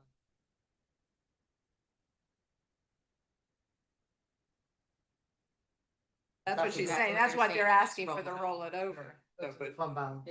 it would go, if it wasn't spent, it would take a motion. In the contract, it states that the two parties, the board as well as the city, would have a conversation about how those dollars would be used for the next fiscal year, which is why she is asking for the board to approve, because they have the funds already. What they're providing us are expenditure reports, so they already have the dollars. It is in the contract that if we have to discuss that. If you decline, then yes, they provide the funding back to the trust. Yes. We've already got it. It's just a really emotion. Approve the funding plan that she's presented for that rollover amount. Right. And the new amount is the 150, so it's would come out of the 26 budget. So really This is a reduction of 500 from the previous year. Right. Correct. So is that included in the motion? Sure. I mean, I'll include that we go ahead and approve the proposed expenditure of the rollover money or. Oh, Scott has his hand up. You may want to hear from Scott before you hear from me. Okay, hold on your motion. Scott, you recognize? Go ahead. Good afternoon, everybody. It's good to see you. I think it would be helpful if it has not already been provided to see what the city of Gainesville is contributing to the gun violence so that the board has a full picture of all expenditures in support of the program. I think that might help answer Dr. Hart's question. All the in-kind and all the other services that the city is providing? Yes. Offhand, no. I could ballpark, but I would not want to misspeak. Just for clarity's sake, are we looking for the in-kind support to these programs in particular, or all that the city has invested in gun violence intervention in Whole general? gun violence initiative, if you could ballpark, I mean, it's a pretty big number. And what I would say to this board is, county's not doing it, CTEC's not doing it, school board's not doing it. Thank you, city, for doing it.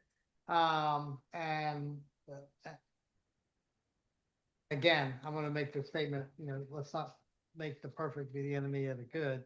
They're doing a lot of the work and it's outcome based, and that's how the whole presentation started. The outcomes are, the proof is in the pudding. But are you able to ballpark what the city has expended? I can name some projects with some numbers. I can't promise I can add them all up right here. I can add them if you Okay. can.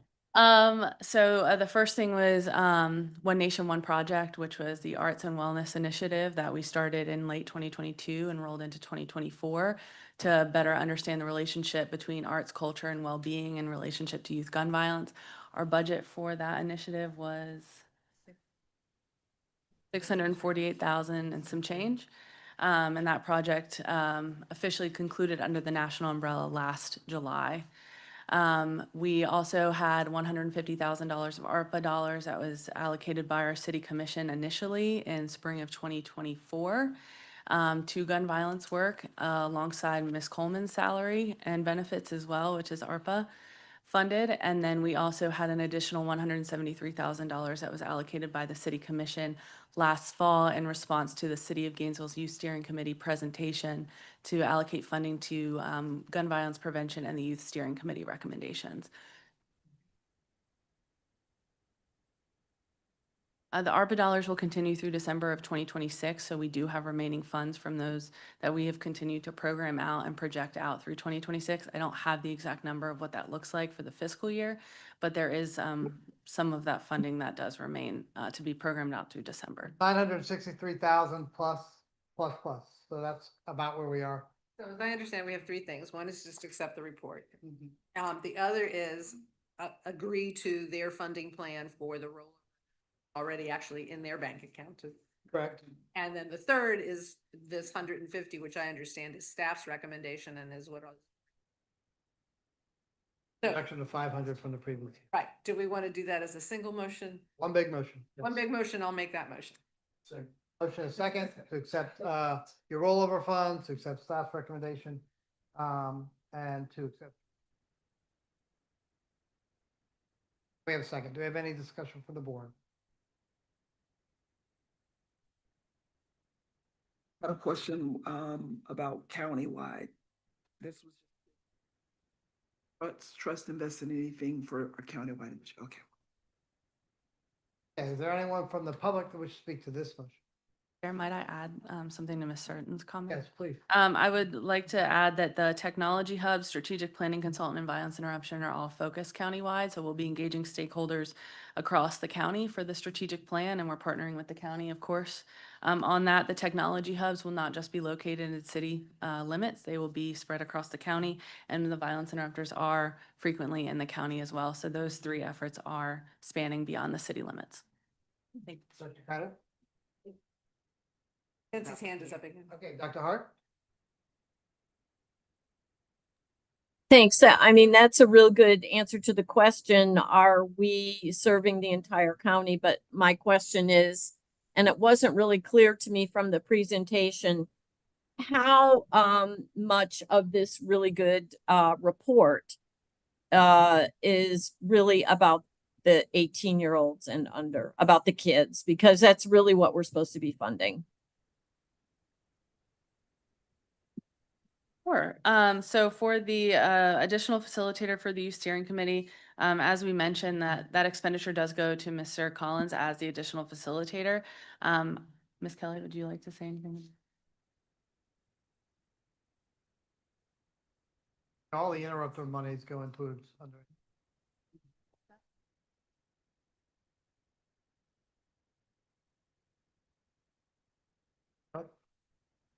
Marie Kelly, Youth Services and Education Programs Manager with the City of Gainesville.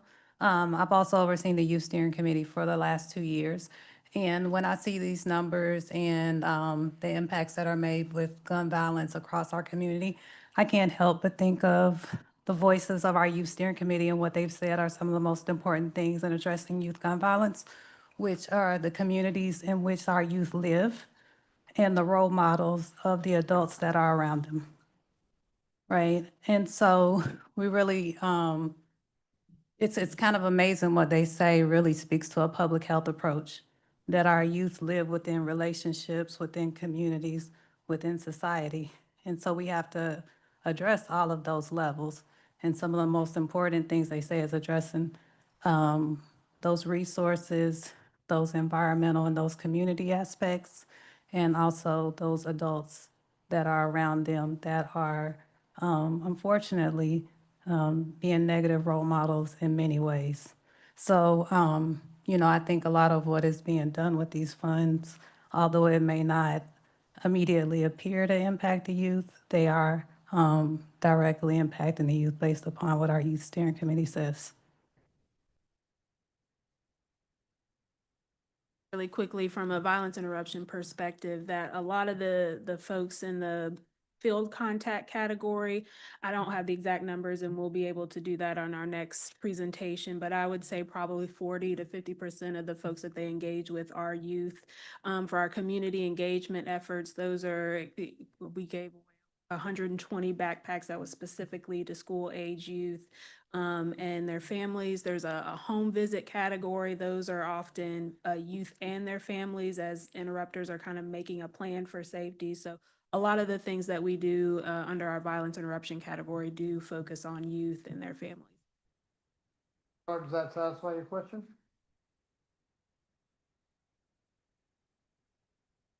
Nodding yes. Okay, nodding yes. Okay, so got a. So the motion is page 177, basically. Roll the fiscal year 25 funding into 20. Ends until strategic plan. Down to 25 funding for violence interruptions. Expected to be expensed by January 2nd. And then request approve the additional 150 in the enhanced violence interruption services for fiscal year. And receive the report. All right, any other questions from the board? Comments? All those in favor say aye. Aye. Any opposed? That motion is unanimous. City of Gainesville. Carl, thank you for being here for the county. I'm gonna ask that you spend maybe. I asked for public input. Did I ask for public input? Yes, you did. Yeah, okay, yeah, I asked for public input. So we really got to get on to the budget update, but Carl, could you give us a 90-second update from the county? And then we'll maybe do more on this later. Good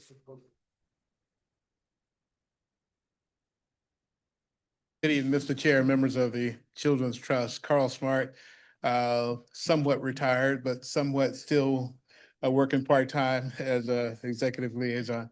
The short version, the 90-second version is the Children's Trust grant funds. You gave us $222,850 for grants, for small grants to be given to neighborhood and community groups. And we know that those groups are already out there working, so we're working to get that money out to them. We're in the procurement process now. The RFA, the request for application, has already been released. It was released in July, and the deadline right now is August the 20th. So now is the time for groups to be submitting their applications. We'll see how many we get. August the 20th, if we have to extend in order to allow for more, we'll do that, but we'll take a look at that then. So those monies will be allocated through this RFA process. The other thing, we're working with the city of Gainesville and a youth steering committee. They've got the model down, and so we're working on our model that we will have in the county. We're looking at one youth steering committee on the west side of the county and one on the east side of the county. And that's coming along well. We've had conversations with communities out there. They're supportive. Expansion basically of what the city's done countywide, no request for fiscal year 26. Our only request may be that you roll over the funds for next fiscal year for FY 25-26. Like the city of the county have those funds? It's the same concept, just to approve their use. Motion? Sure. Motion is second. Let her do the motion. Any public discussion?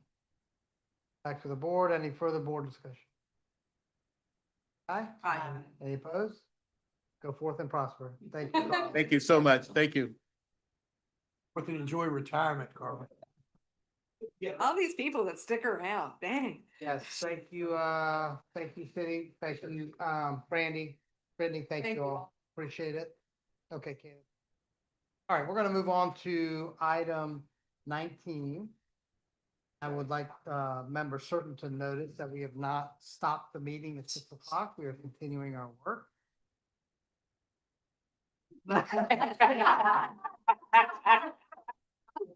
Reflect that she offers a Snicker. Ouch. All right, item 19 is a fiscal year 2026 I'll do it. I don't know. Requested action with the board of that. Year 26. I believe this is Scott. Scott, thank you for stepping back here to do this meeting and for your patience and are now recognized. Finally.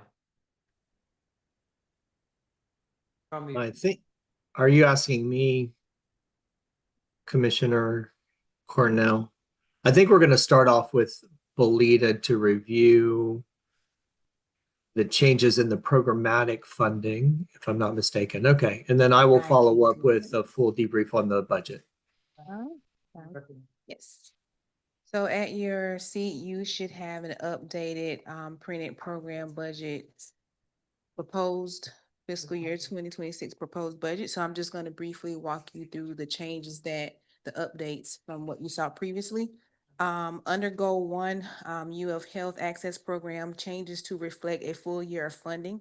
So that is the change that you will see, and that is why.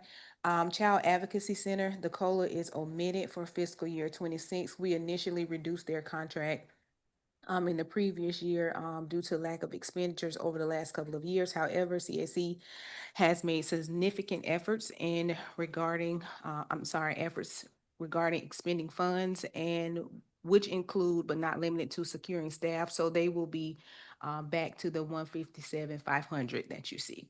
Partnership for Strong Families, they shifted funds from consulting to the Family Resource Center and Community Navigator program, and this shift resulted in the change that you see, and it is to support more of the families that are in need. Also, in Help Me Grow, the changes reflect the correct contract award amount. Moving. So how much is it? Yeah, but the stuff on the back isn't as. Okay, what's it do to the bottom line? At what you're, Scott is going to go over that part. I Correct. just wanted to give you the. Do all the changes and then we'll have Scott summarize. okay. Then under goal 2, ELC Child Tuition Assistance Program changes to reflect one-time funding increase for fiscal year 26 to assist families served on the ELC wait list. ELC has experienced significant funding cuts. So there was additional money added there. Also under goal 2, I Am STEM Gainesville Circus Center, Freedom School Gainesville changes reflect correct contract amount, COLAs, and also fiscal year, which affect the fiscal year 26 amounts. Under goal 3, our mentoring initiative staff has been recommended to reduce to 50,000 for capacity building, training, and research preparation for RFP release in fiscal year 27. Gun violence initiative, which we just heard, reduced to 150,000. Youth engagement reduced as well. And my sidewalk, you'll see a change. It says 15,000, but there should have also been something added for the philanthropy hub for 8,500. And that is the noted changes that you see at your seat. Yes, ma'am. I did go to, which is under ELC. I'm not able to read like where the cross out, the strike through that's numbered. And so I'm a little, I was trying to follow this. It's Like, supposed to be on the back. okay. So whereas like number 5, the cross out amount should be 180,040. Yes, that's correct. The number that's assigned to the strike through is then the detail of that is the same number and provided to you on the back. So if it's a new number, that is the new amount, and then the explanation of why that change was made. Just like for me. Because this is really hard to follow. I mean, that was my. Could you make it smaller? And like maybe not put that number there, the annotation there, put it over to, so we could read it. Cause I was having a hard time. I thought it was just me. It's hard to follow. This is why my bottom line question. So the gun violence number says 500, but it's actually 150.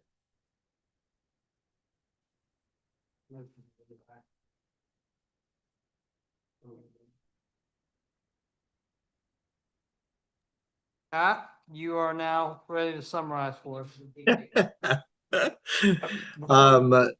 I'll say, before you get started, unfortunately, what's not on here is what it was in 2025, or that This year. yeah, what we are doing this year, as opposed to what we're going. That's the contracted amount. That's 2025. Yep, but I'm talking totals. Oh. And I know that on, what was it, goal number 2? Goal number 2, last year we were way over.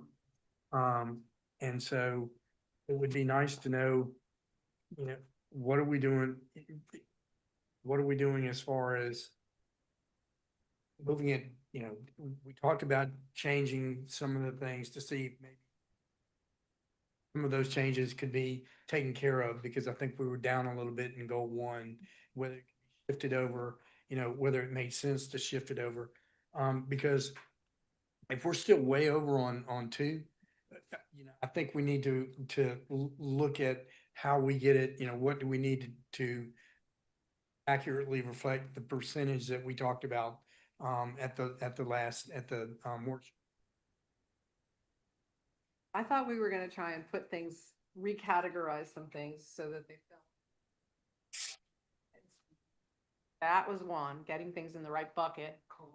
And the other thing for me was also how much what's the contracted amount versus the actual drawdown, because that's where the fund balance issue really rests, because I'm looking just at this other sheet, and you look, and we started out with a budget in 25 of 12 million and goal 1, 12.36.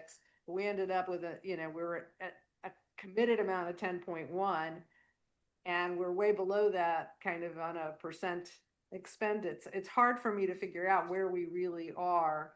Well, that's summer programs haven't got all the invoices. Right, we haven't gotten all the invoices. We should be able to project, or we should have had some idea of where we're gonna land, because we keep going budget at contract amounts that are way over and dipping into fund balance that never really gets realized, and so I don't know what we're budgeting to. That's a real issue for me. Well, let's go, and then we'll back to Lee. Also, the COLA amount, didn't we do something where we said, put down a percentage of what they actually spend in the COLA? That was, that we were gonna cap out their contract at Okay. at That 100. was, but that wasn't that was part of our discussion at the retreat. Oh, okay. And that would be for Yeah. for 27, not for current. So some of what you're talking about is stuff that we will come back to you with, here's how we can do that. That would be considered for 27. It wouldn't be something that we were gonna do right now. I guess I'd still be interested in knowing what that projected drawdown on these actual contracted amounts is gonna be. Scott, I apologize that I'm messing you up. You and I I have a real problem with what we're doing right here. It's 6 o'clock. We're just starting this conversation, and the next meeting is when we're adopting I'm not ready, because if we're still way off on 2, we need to figure out what we're gonna do. And to me, what we need to do is say, for like the summer programs, if we're way over on summer programs, maybe we need to consider whether or not we think about a COLA increase. Not going to discontinue the funding, but somehow we've got to get that back to where it needs to be. We haven't had that discussion. So Scott, do you Yes. wanna? Okay. Yes, I think what would be helpful is let's step through the details of the latest revision to the budget for 26. I think it will answer some of your questions about what changed from the last iteration of budget to this iteration of budget. I think Lee will also speak to what has happened with goal number 2, because we laid them side by side. So I don't know what page this is, but I need you to turn to the page in the 170 range that is the FY 2026 estimated ad valorem revenue. Yeah, hold on one second. What page? So we're on tab 19. And you said sort of what kind of page range, Scott? It's probably Well, it's in the budget book, about 13 pages into the 250 budget book. in the budget book. Hey, I didn't bring the budget book. It's in your packet. In the meeting book, you mean? Oh. Okay, so All right. page 12 of item 19, page 250. Yeah? And Ken, does that say fiscal year 2026 estimated ad valorem revenue? It does. It looks like. Okay, super. Okay, super. I think that's the place to start. And then as we walk through it, I think it will answer a number of questions. So one, just broadly to talk about changes in property tax values, you can see at the top for 2025 adjusted gross taxable value at 24.8 million. Just so you know, that's 281 million more than the original budget we submitted last month. So up 281 million. And the final gross taxable revenue for 24 went down by 162 million. So roughly 23.3 million. So an increase of 1.5. 6%, it came in at 9%. Okay. That's Oh, there we go. Oh, thank you. That's very helpful.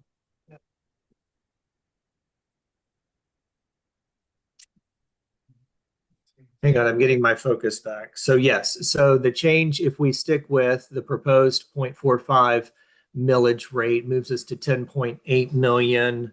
That's about 120,000 more than the first proposal all of you saw. If you drop down to the bottom of this first page for fiscal year 26 at the 0.45 millage rate, I'm sorry, Couture, go back one, would generate 10.84 million, an increase of 8.1% over the prior year. Okay, next slide, Couture. So this is just an update to the budget that you'll see the same numbers in terms of tax revenue, again, from 10.7 million to 10.844. If you drop down to other sources of revenue, under non-operating sources, ending fund balance, you'll see that's a negative 2 million. And Maggie, I think this speaks to your question about fund balance. What that number reflects is the net of fund balance and what they reserve against contracts payable, right? So we just entered the summer season, all the summer camps are at play, and we see a larger negative number there from where we started in the original budget. It gives a total of other sources as 6.2 million roughly. So we went from last year 16.9 million in a proposed amended budget to 17.7 million as the proposed budget for 2026. Are you saying, Scott, just to be sure I'm following, that 2.07 million negative is what we expect not to be drawn down by providers during that year? No, that's actually, so it's like a contracts payable is the way to think about it. So that the way the system works with the county is they put a reserve against what they know are purchase orders we have issued, which is why that number grew from the last time you saw it, because we issued all the summer contracts, summer camp contracts for that period. My general sense is fund balance for the end of this fiscal year will roughly be between 6.5 and 7 million, even given the spending plan for the board for the fiscal year. So my issue is not that. My issue is that when we set up the budget, we are way overestimating these contracts. Because they have now 3-4 year history that what they actually are able to draw down is significantly less than what their contract is. In some cases, not all. There are some that exceed, that could actually take in more money. So yeah, I don't disagree with that. Right. And we're constantly look like we're using fund balance when in fact we don't end up using it because the contracts are never fully drawn down.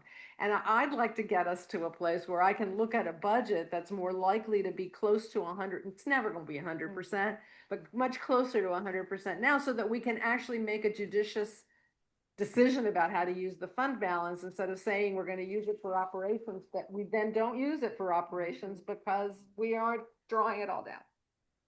Yeah, I hear your point. I think the challenge in what you described is we've got a variety of providers along the continuum of the life cycle of a nonprofit.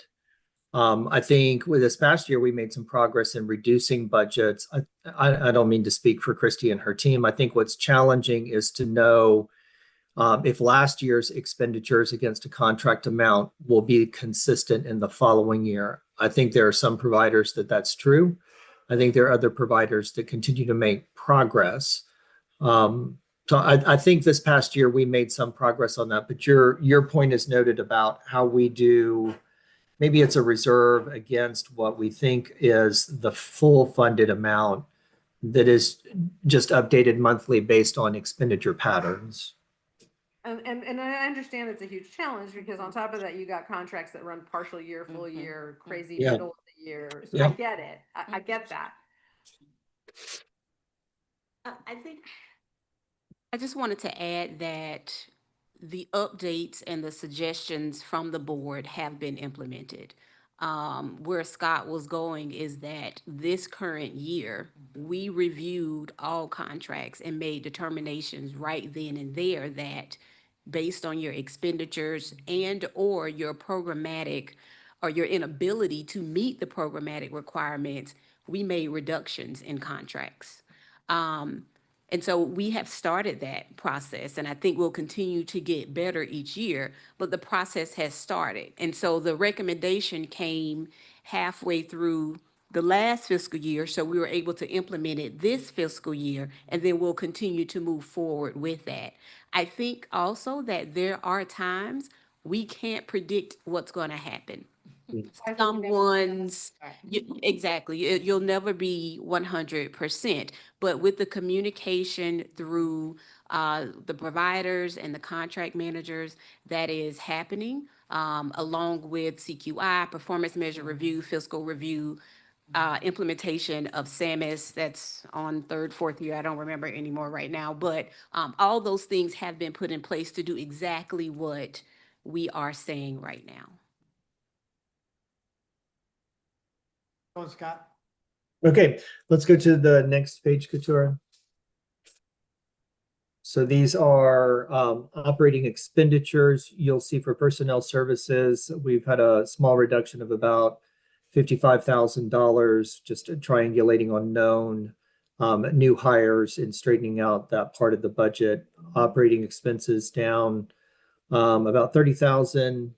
I think, Lee, to your point, we see a reduction in grants and aid from 13.6 million in the prior iteration to 12.6 million in this budget update. I think that is a lot of, well, I know that's a lot of the work from the retreat that you all had. And then other sources, other uses. Hang on, Scott. Scott, I see Yep. 12, it looks to me like the grants and aids went up from 12 million to 12.6.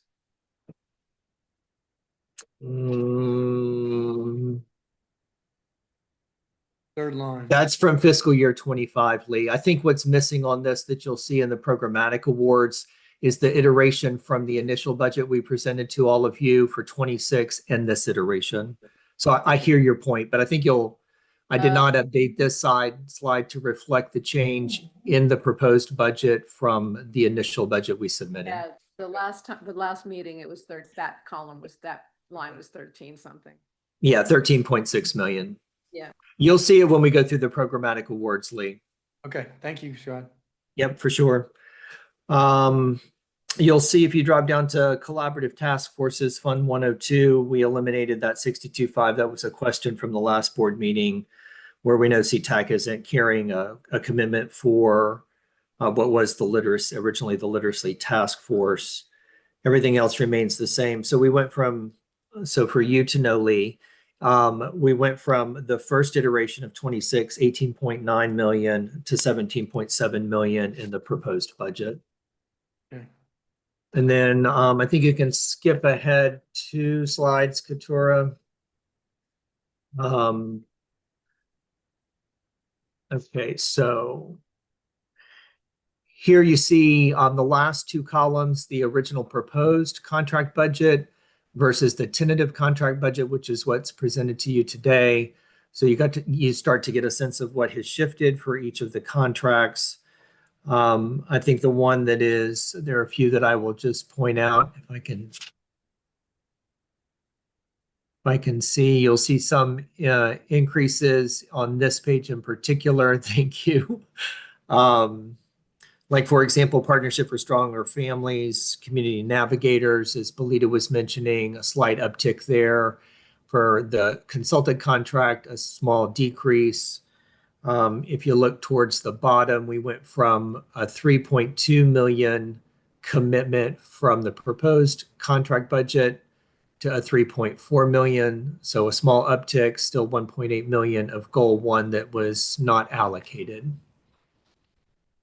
I think goal two is the one that has the most attention. So next page, Katura. I'm sorry. Yeah. Scott, going down, it looks like it was budgeted for 5.2 million, almost 5.3 million. And then what was actually committed was 3.4, leaving a balance of 1.8. Is that correct? You're still on goal one? Yes. Yes, that's correct. Okay, all right, thank you. So that 1.8, I mean, a way to think about it is it gets reallocated based on the programmatic awards. So I think a big chunk of that goes to goal two. Let's see, where are we? So go, there you go. What? Nope, there you go. I don't think there's anything there. Let's see, goal two. I don't think there's anything material on page one. I think the next one, Coutura, those all seem to say the same.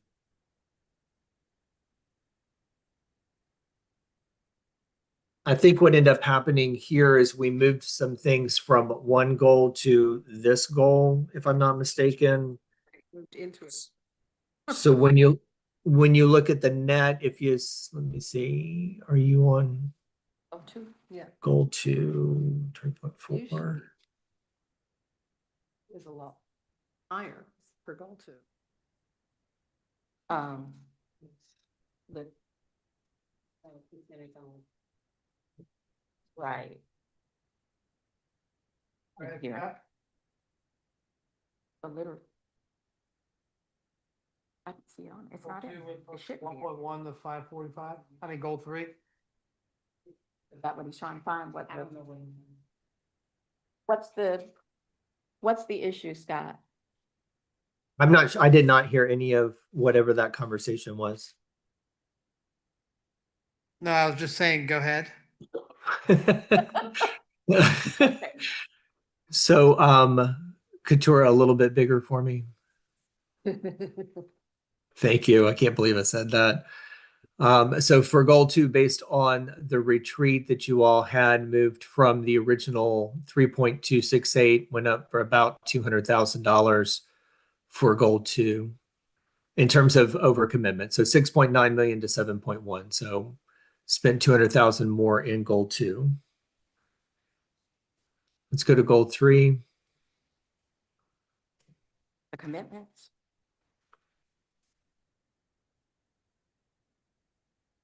So for goal three, we went from a negative 63,000 balance. So we committed 1.1 million in goal three.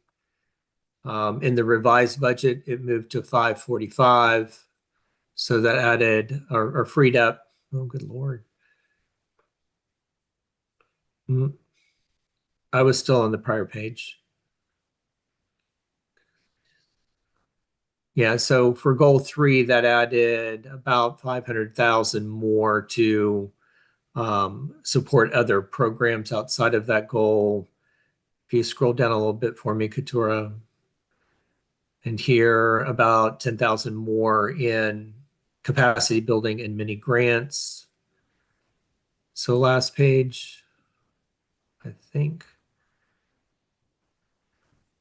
So in terms of programmatic funding and commitments, we're about even from the first version. When we look at emergent needs, sponsorships, we added the literacy initiative here. We moved it out of what I think was goal two into a separate initiative at 550,000. So that moved it from 160 to 770. Net at the bottom first version, 3.3 million, essentially a fund balance, meaning more commitments than tax revenue versus 2.3 million, so about $1 million improvement. And I will footnote, we need to increase that 10.2 million to reflect what the new ad valorem tax revenue. So there'll be a little bit of an uptick there.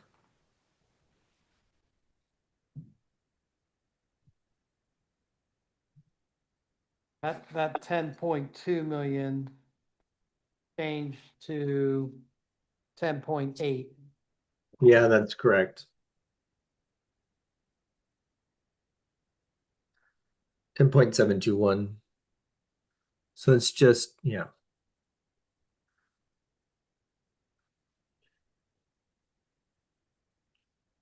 Yeah, that would move that. Yeah, I think that's right. If I'm reading this, this is projecting basically just shy of 3 million out of fund balance, just based on what we've agreed to. That is listed here, of which though, the 150 for gun violence and the 5 whatever for youth literacy were intentionally fund balance. So that 3 million becomes really less than. Less, yeah. By about. Yeah. Well, hang on, Maggie. Let me make sure. We're looking at the far right column when you Right. look at the total of all funding, all commitments, and the balance. So, Right. yeah. So it's less than 2.3 million of fund balance that we are committing in 26. What? I'm sorry, repeat that, Scott. If you look at the far right column, next to the last bracket, so those are the totals for all funding, all commitments, and the balance. So if we add about 600,000 to that, we will be south of 2.3 million in fund balance. That negative number you see as balance would essentially be fund balance.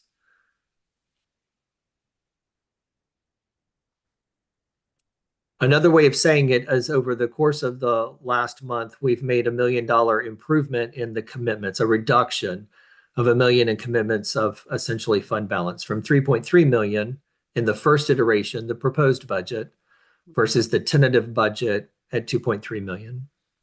That you would add the 600,000 in additional revenue. Right. So that number will be even less than the 2.3 million. 1.7 million. Roughly. Yeah, that sounds right.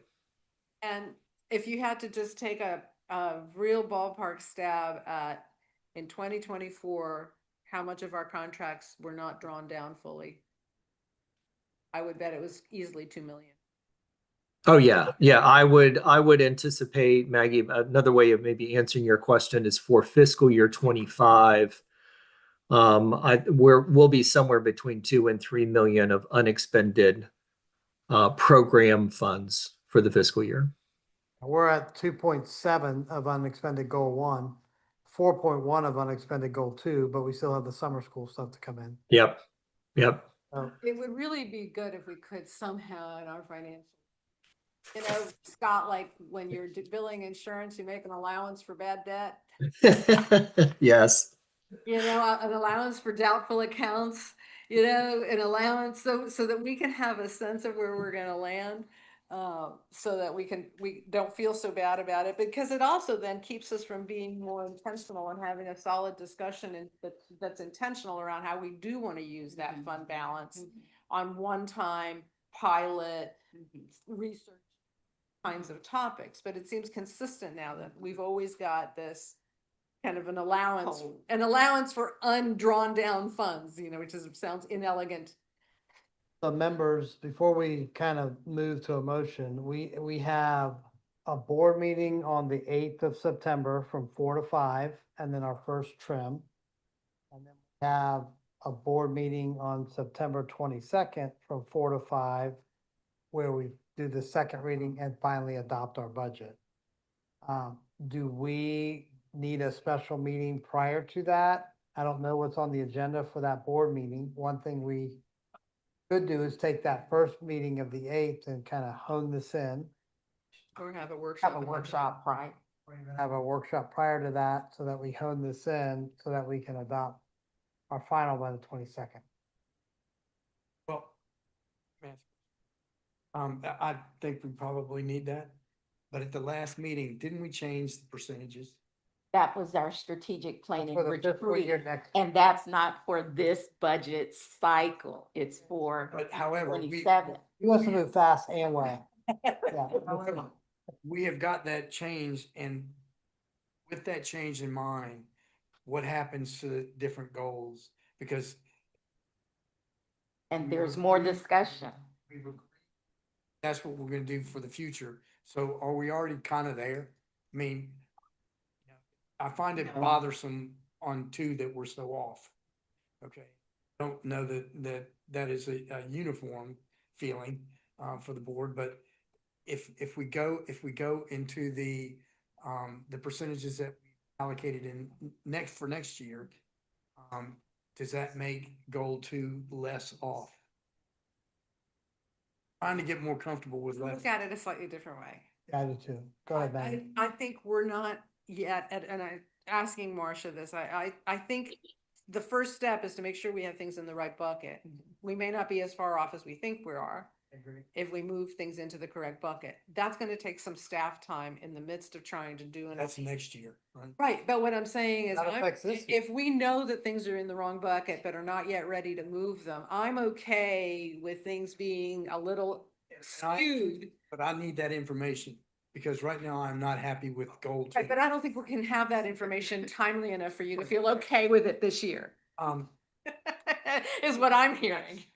Okay, hold on one second, hold on. I got- I want Lee to talk, and then when you're done, I want Dr. Hart to step in, and then we'll go back to Maggie. Okay, the problem I'm having, Maggie, that if we don't do something this year, then exacerbating the problem. You know, that's all- I'd Yeah. agree, except I don't think that, again, we need that allowance for things that we're not gonna really draw down. There's a whole bunch of moving parts right now that aren't in sync, and we need to get in sync, but I think they need time to get them in sync, and I think I'm okay understanding that we're still on our same path to under expend. Yeah, they took $1 million out of the budget, million That's- two and out of the last budget. We know we under expend, and I think that it'll true itself up Mhm. once we get things into the right categories and our new strategic plan fall into place, but I think it's premature to mess. Kind of where I'm at. Dr. Hart, and then back to Commissioner Pinkerton. Dr. Hart, you recognize?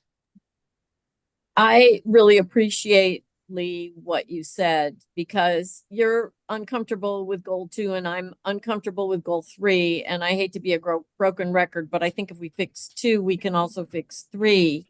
And I appreciate that we can't do it right now. But I want us all to keep saying out loud that we intend to fix this. Because if we don't keep saying it, we never will. It'll just persist with the problem that that Lee outlined and Nancy. I agree. Okay, Commissioner Pinkerton. Good.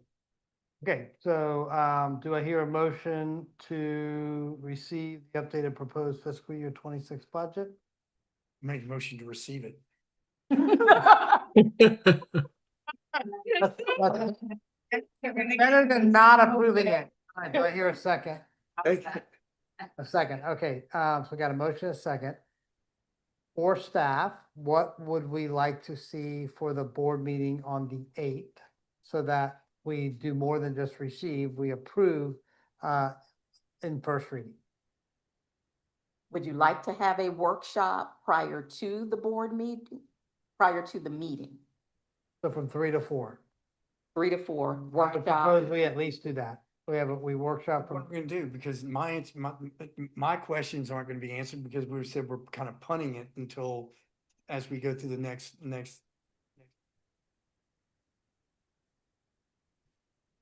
So, you know, I want to vote for this, but I'm really uncomfortable with what we're doing because we're all saying, well, it'll come out in the wash, but it may not, you know? okay, Scott? Yeah, I don't know if this will be helpful. You know, a point of view of the budget is set aside how the board has decided to allocate funding by percentages.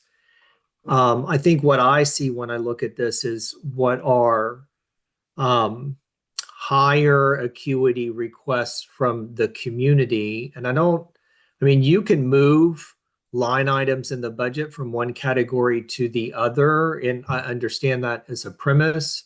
But it seems to me the board is addressing from a budget what the community needs and understands at the same time they don't align with a specific budget goal that the board has set.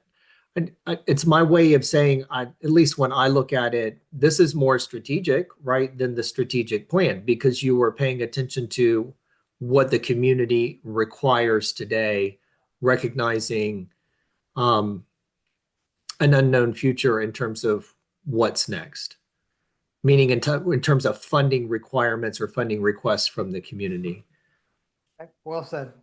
And from my perspective, I'm more honed in on where Maggie is, which is what do we know we're not going to spend? Because we can't spend all of our fund balance in our budget, even though that's what we're budgeting for, essentially. Spending $6 million of fund balance, so. Okay, we've got a motion and a second. Is there anyone from the public who wants to speak to the motion? They want to speak about other stuff, they want us to approve this. Get it back to the board. Any further discussion by this board? Are we having a meeting on the 8th? Because I don't really see the need for it. I don't see the need to. But what I will try to do is get with Marcia and maybe we can kind of. Unless you were hard. Yeah. Kind of go through, my questions. And we'll see whether or not I can vote for the budget. Okay, sounds good. I think as long as we have a light agenda on the 8th, Well, of other items, because this is what happened we leave really something very weighty till the end.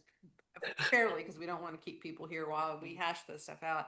But I think we either have to have a minimal agenda or an extra hour at the front end to.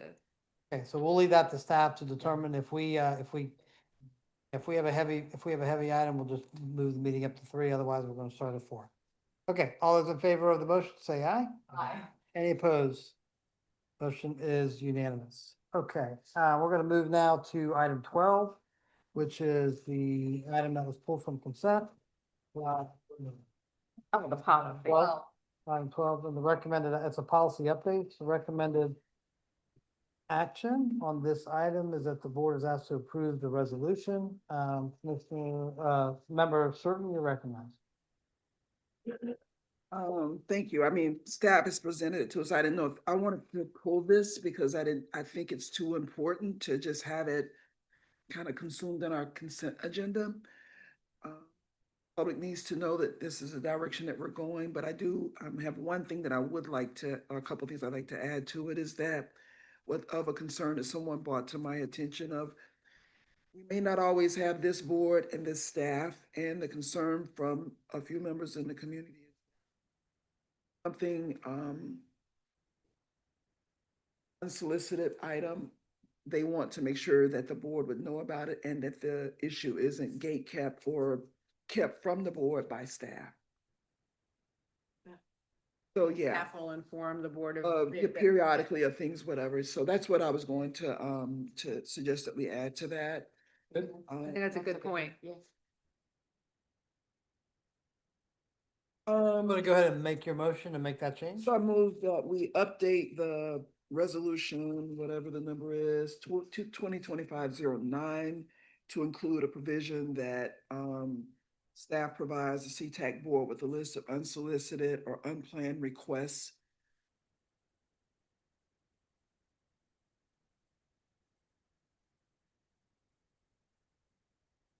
I'll second that. Motion is second, so it's to approve the staff recommendation with that one change. Any further discussion from the board? Essentially informing the board of requests so that if the board thinks it's valid and staff doesn't, we at least have an opportunity to see it. Okay. Any public discussion to the motion? Back to the board. All in favor, say aye. Aye. Any opposed? That motion is unanimous. Okay, excellent. Thank you, Member Shirton. All right, we're going to move now to general public comment. We've got a couple of survivors. Is there? Okay, I'm just saying, if you do, now would be the time. Come on forward, Sherry or Dr. Croft, anybody? Thank you for bearing with us. I believe it's still light out. Go ahead. Bore anybody to death. Yep, still light out. Go ahead, Sherry, you recognize, not that way. Jerry Kitchens, it's great to see you all. Thank you so much for the opportunity to be with you today. It was scary walking up here considering that you guys are ready to go. But I do want to say thank you. I do want to let you know how much we appreciate the sensitivity to what's happening in the market for mental health providers, and that you are still committed to making sure that children who need trauma responsive care get it when they need it. Our waiting list, when I came and knocked down your door a couple of years ago or 3 years ago, was at 115. That's kind of what made everybody's head fly off. And now we're down in the 20-30 kind of range, and it's all because of you guys. We do expect that to go up when school starts, but it's also why we work so hard to get our staff in place, so that we would have enough staff to utilize the funds that you guys awarded us in the past, and appreciate that flexibility. And we also want to be able to draw down all the funds because we have the kids who need the help. So thank you all again. Kitchens, anyone else? We're going to close public comment. Let the record reflect that we also got a public comment in an email. It's at your desks. Hopefully you all have had a chance to read it. All right, board member comments. We'll start with Dr. Hart. Do you have anything? I just want to say, Sherry, we are a huge supporter of everything that the CAC is trying to do. And that's why I'm so interested in goal 3, because we need all of those services provided that you can possibly provide. And when you succeed in getting a school of social work started at UF, or you clone yourself, we'll be behind that too. Thank you, Dr. Hart. All right, let's go to Dr. Pat. You got it? It will. Okay, Dr. Patton, you're recognized. So I was just gonna say that it was a real joy over the summer to run into about 5 or 6 kids randomly that were in some of the programs. So I recognized the names, so I just kind of had conversations, and their little faces lit up, and just when it's different if you're going to see the program, very different though when you just randomly run into kids and talk about it, so it's really great.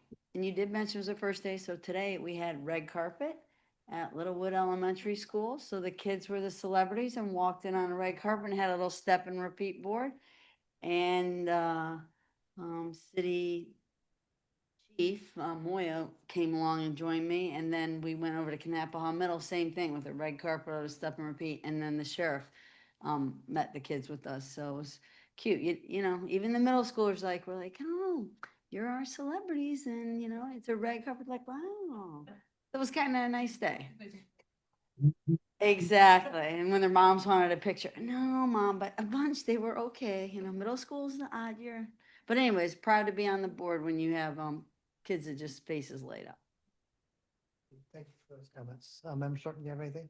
I do. Sorry, I missed the Teamworks celebration, but I had the opportunity to speak with Chamber on Friday at the ribbon cut, and then we were talking about Teamworks, and he suggested that we reach out to Career Source, that they have something about 20% budget or something like that to use for in-school age students, and so that may be a way that we can expand our funding for Teamworks, and so I made a note of that so I wouldn't forget to mention. Chair of that board, I'll bring it up at the next meeting. And Career Source used to sponsor. They sure did, used to do the summer work thing, yeah, yeah. Scott here, and reading about, there was something specific about the out of school time, but maybe something has changed. Yeah, I thought Project Youth Bill was getting the bulk of the money out of something like that. It's been a long time since I was. That was one thing. So, and my second thing, I don't know if this is possible, but with all the funding cuts that we're having, and Sherry's here talking about their need for, we weren't sure if they were spending theirs, but it's come up with United Way. They have smaller pools of money. Last grant was around mental health. They had 2 providers asking for funding for that, like the need,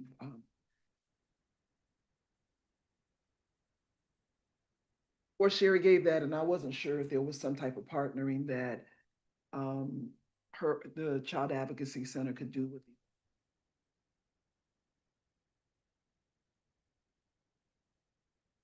that, if they have providers that can work upon them or something like that. Yeah, you can speak with that funding, just one of the agencies that asked. I know we're all want to keep our millage rate lower and all, but we're, I think, headed into 7, probably even 25, 26 the next year. And I have, no, we're not gonna do the unsolicited, but if we find where we're having agencies that are not drawing down, or they're slow to spend their money, to really be looking at what they are, because we may have other agencies that have a need for funding and have the capacity to spend it right then.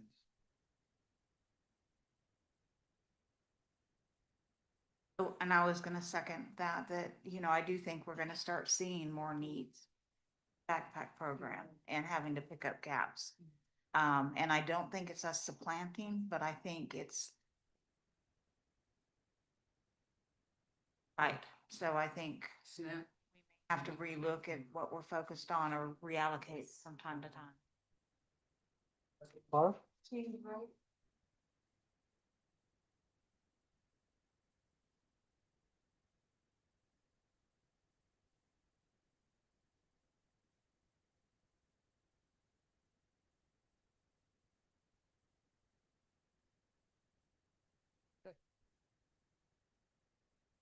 Right, and so, yeah, the Saving Smiles gets more important.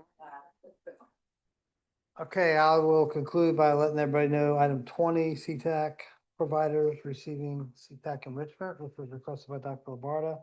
Our next board meeting will be September 8th at 4, unless we hear from staff. We'll do the first round of the trim at 5:01 that same day, and then we'll repeat that exercise on the 22nd. There's nothing else further. We'll stand adjourned. Don't forget to fill out your board meeting evaluations for the clerk.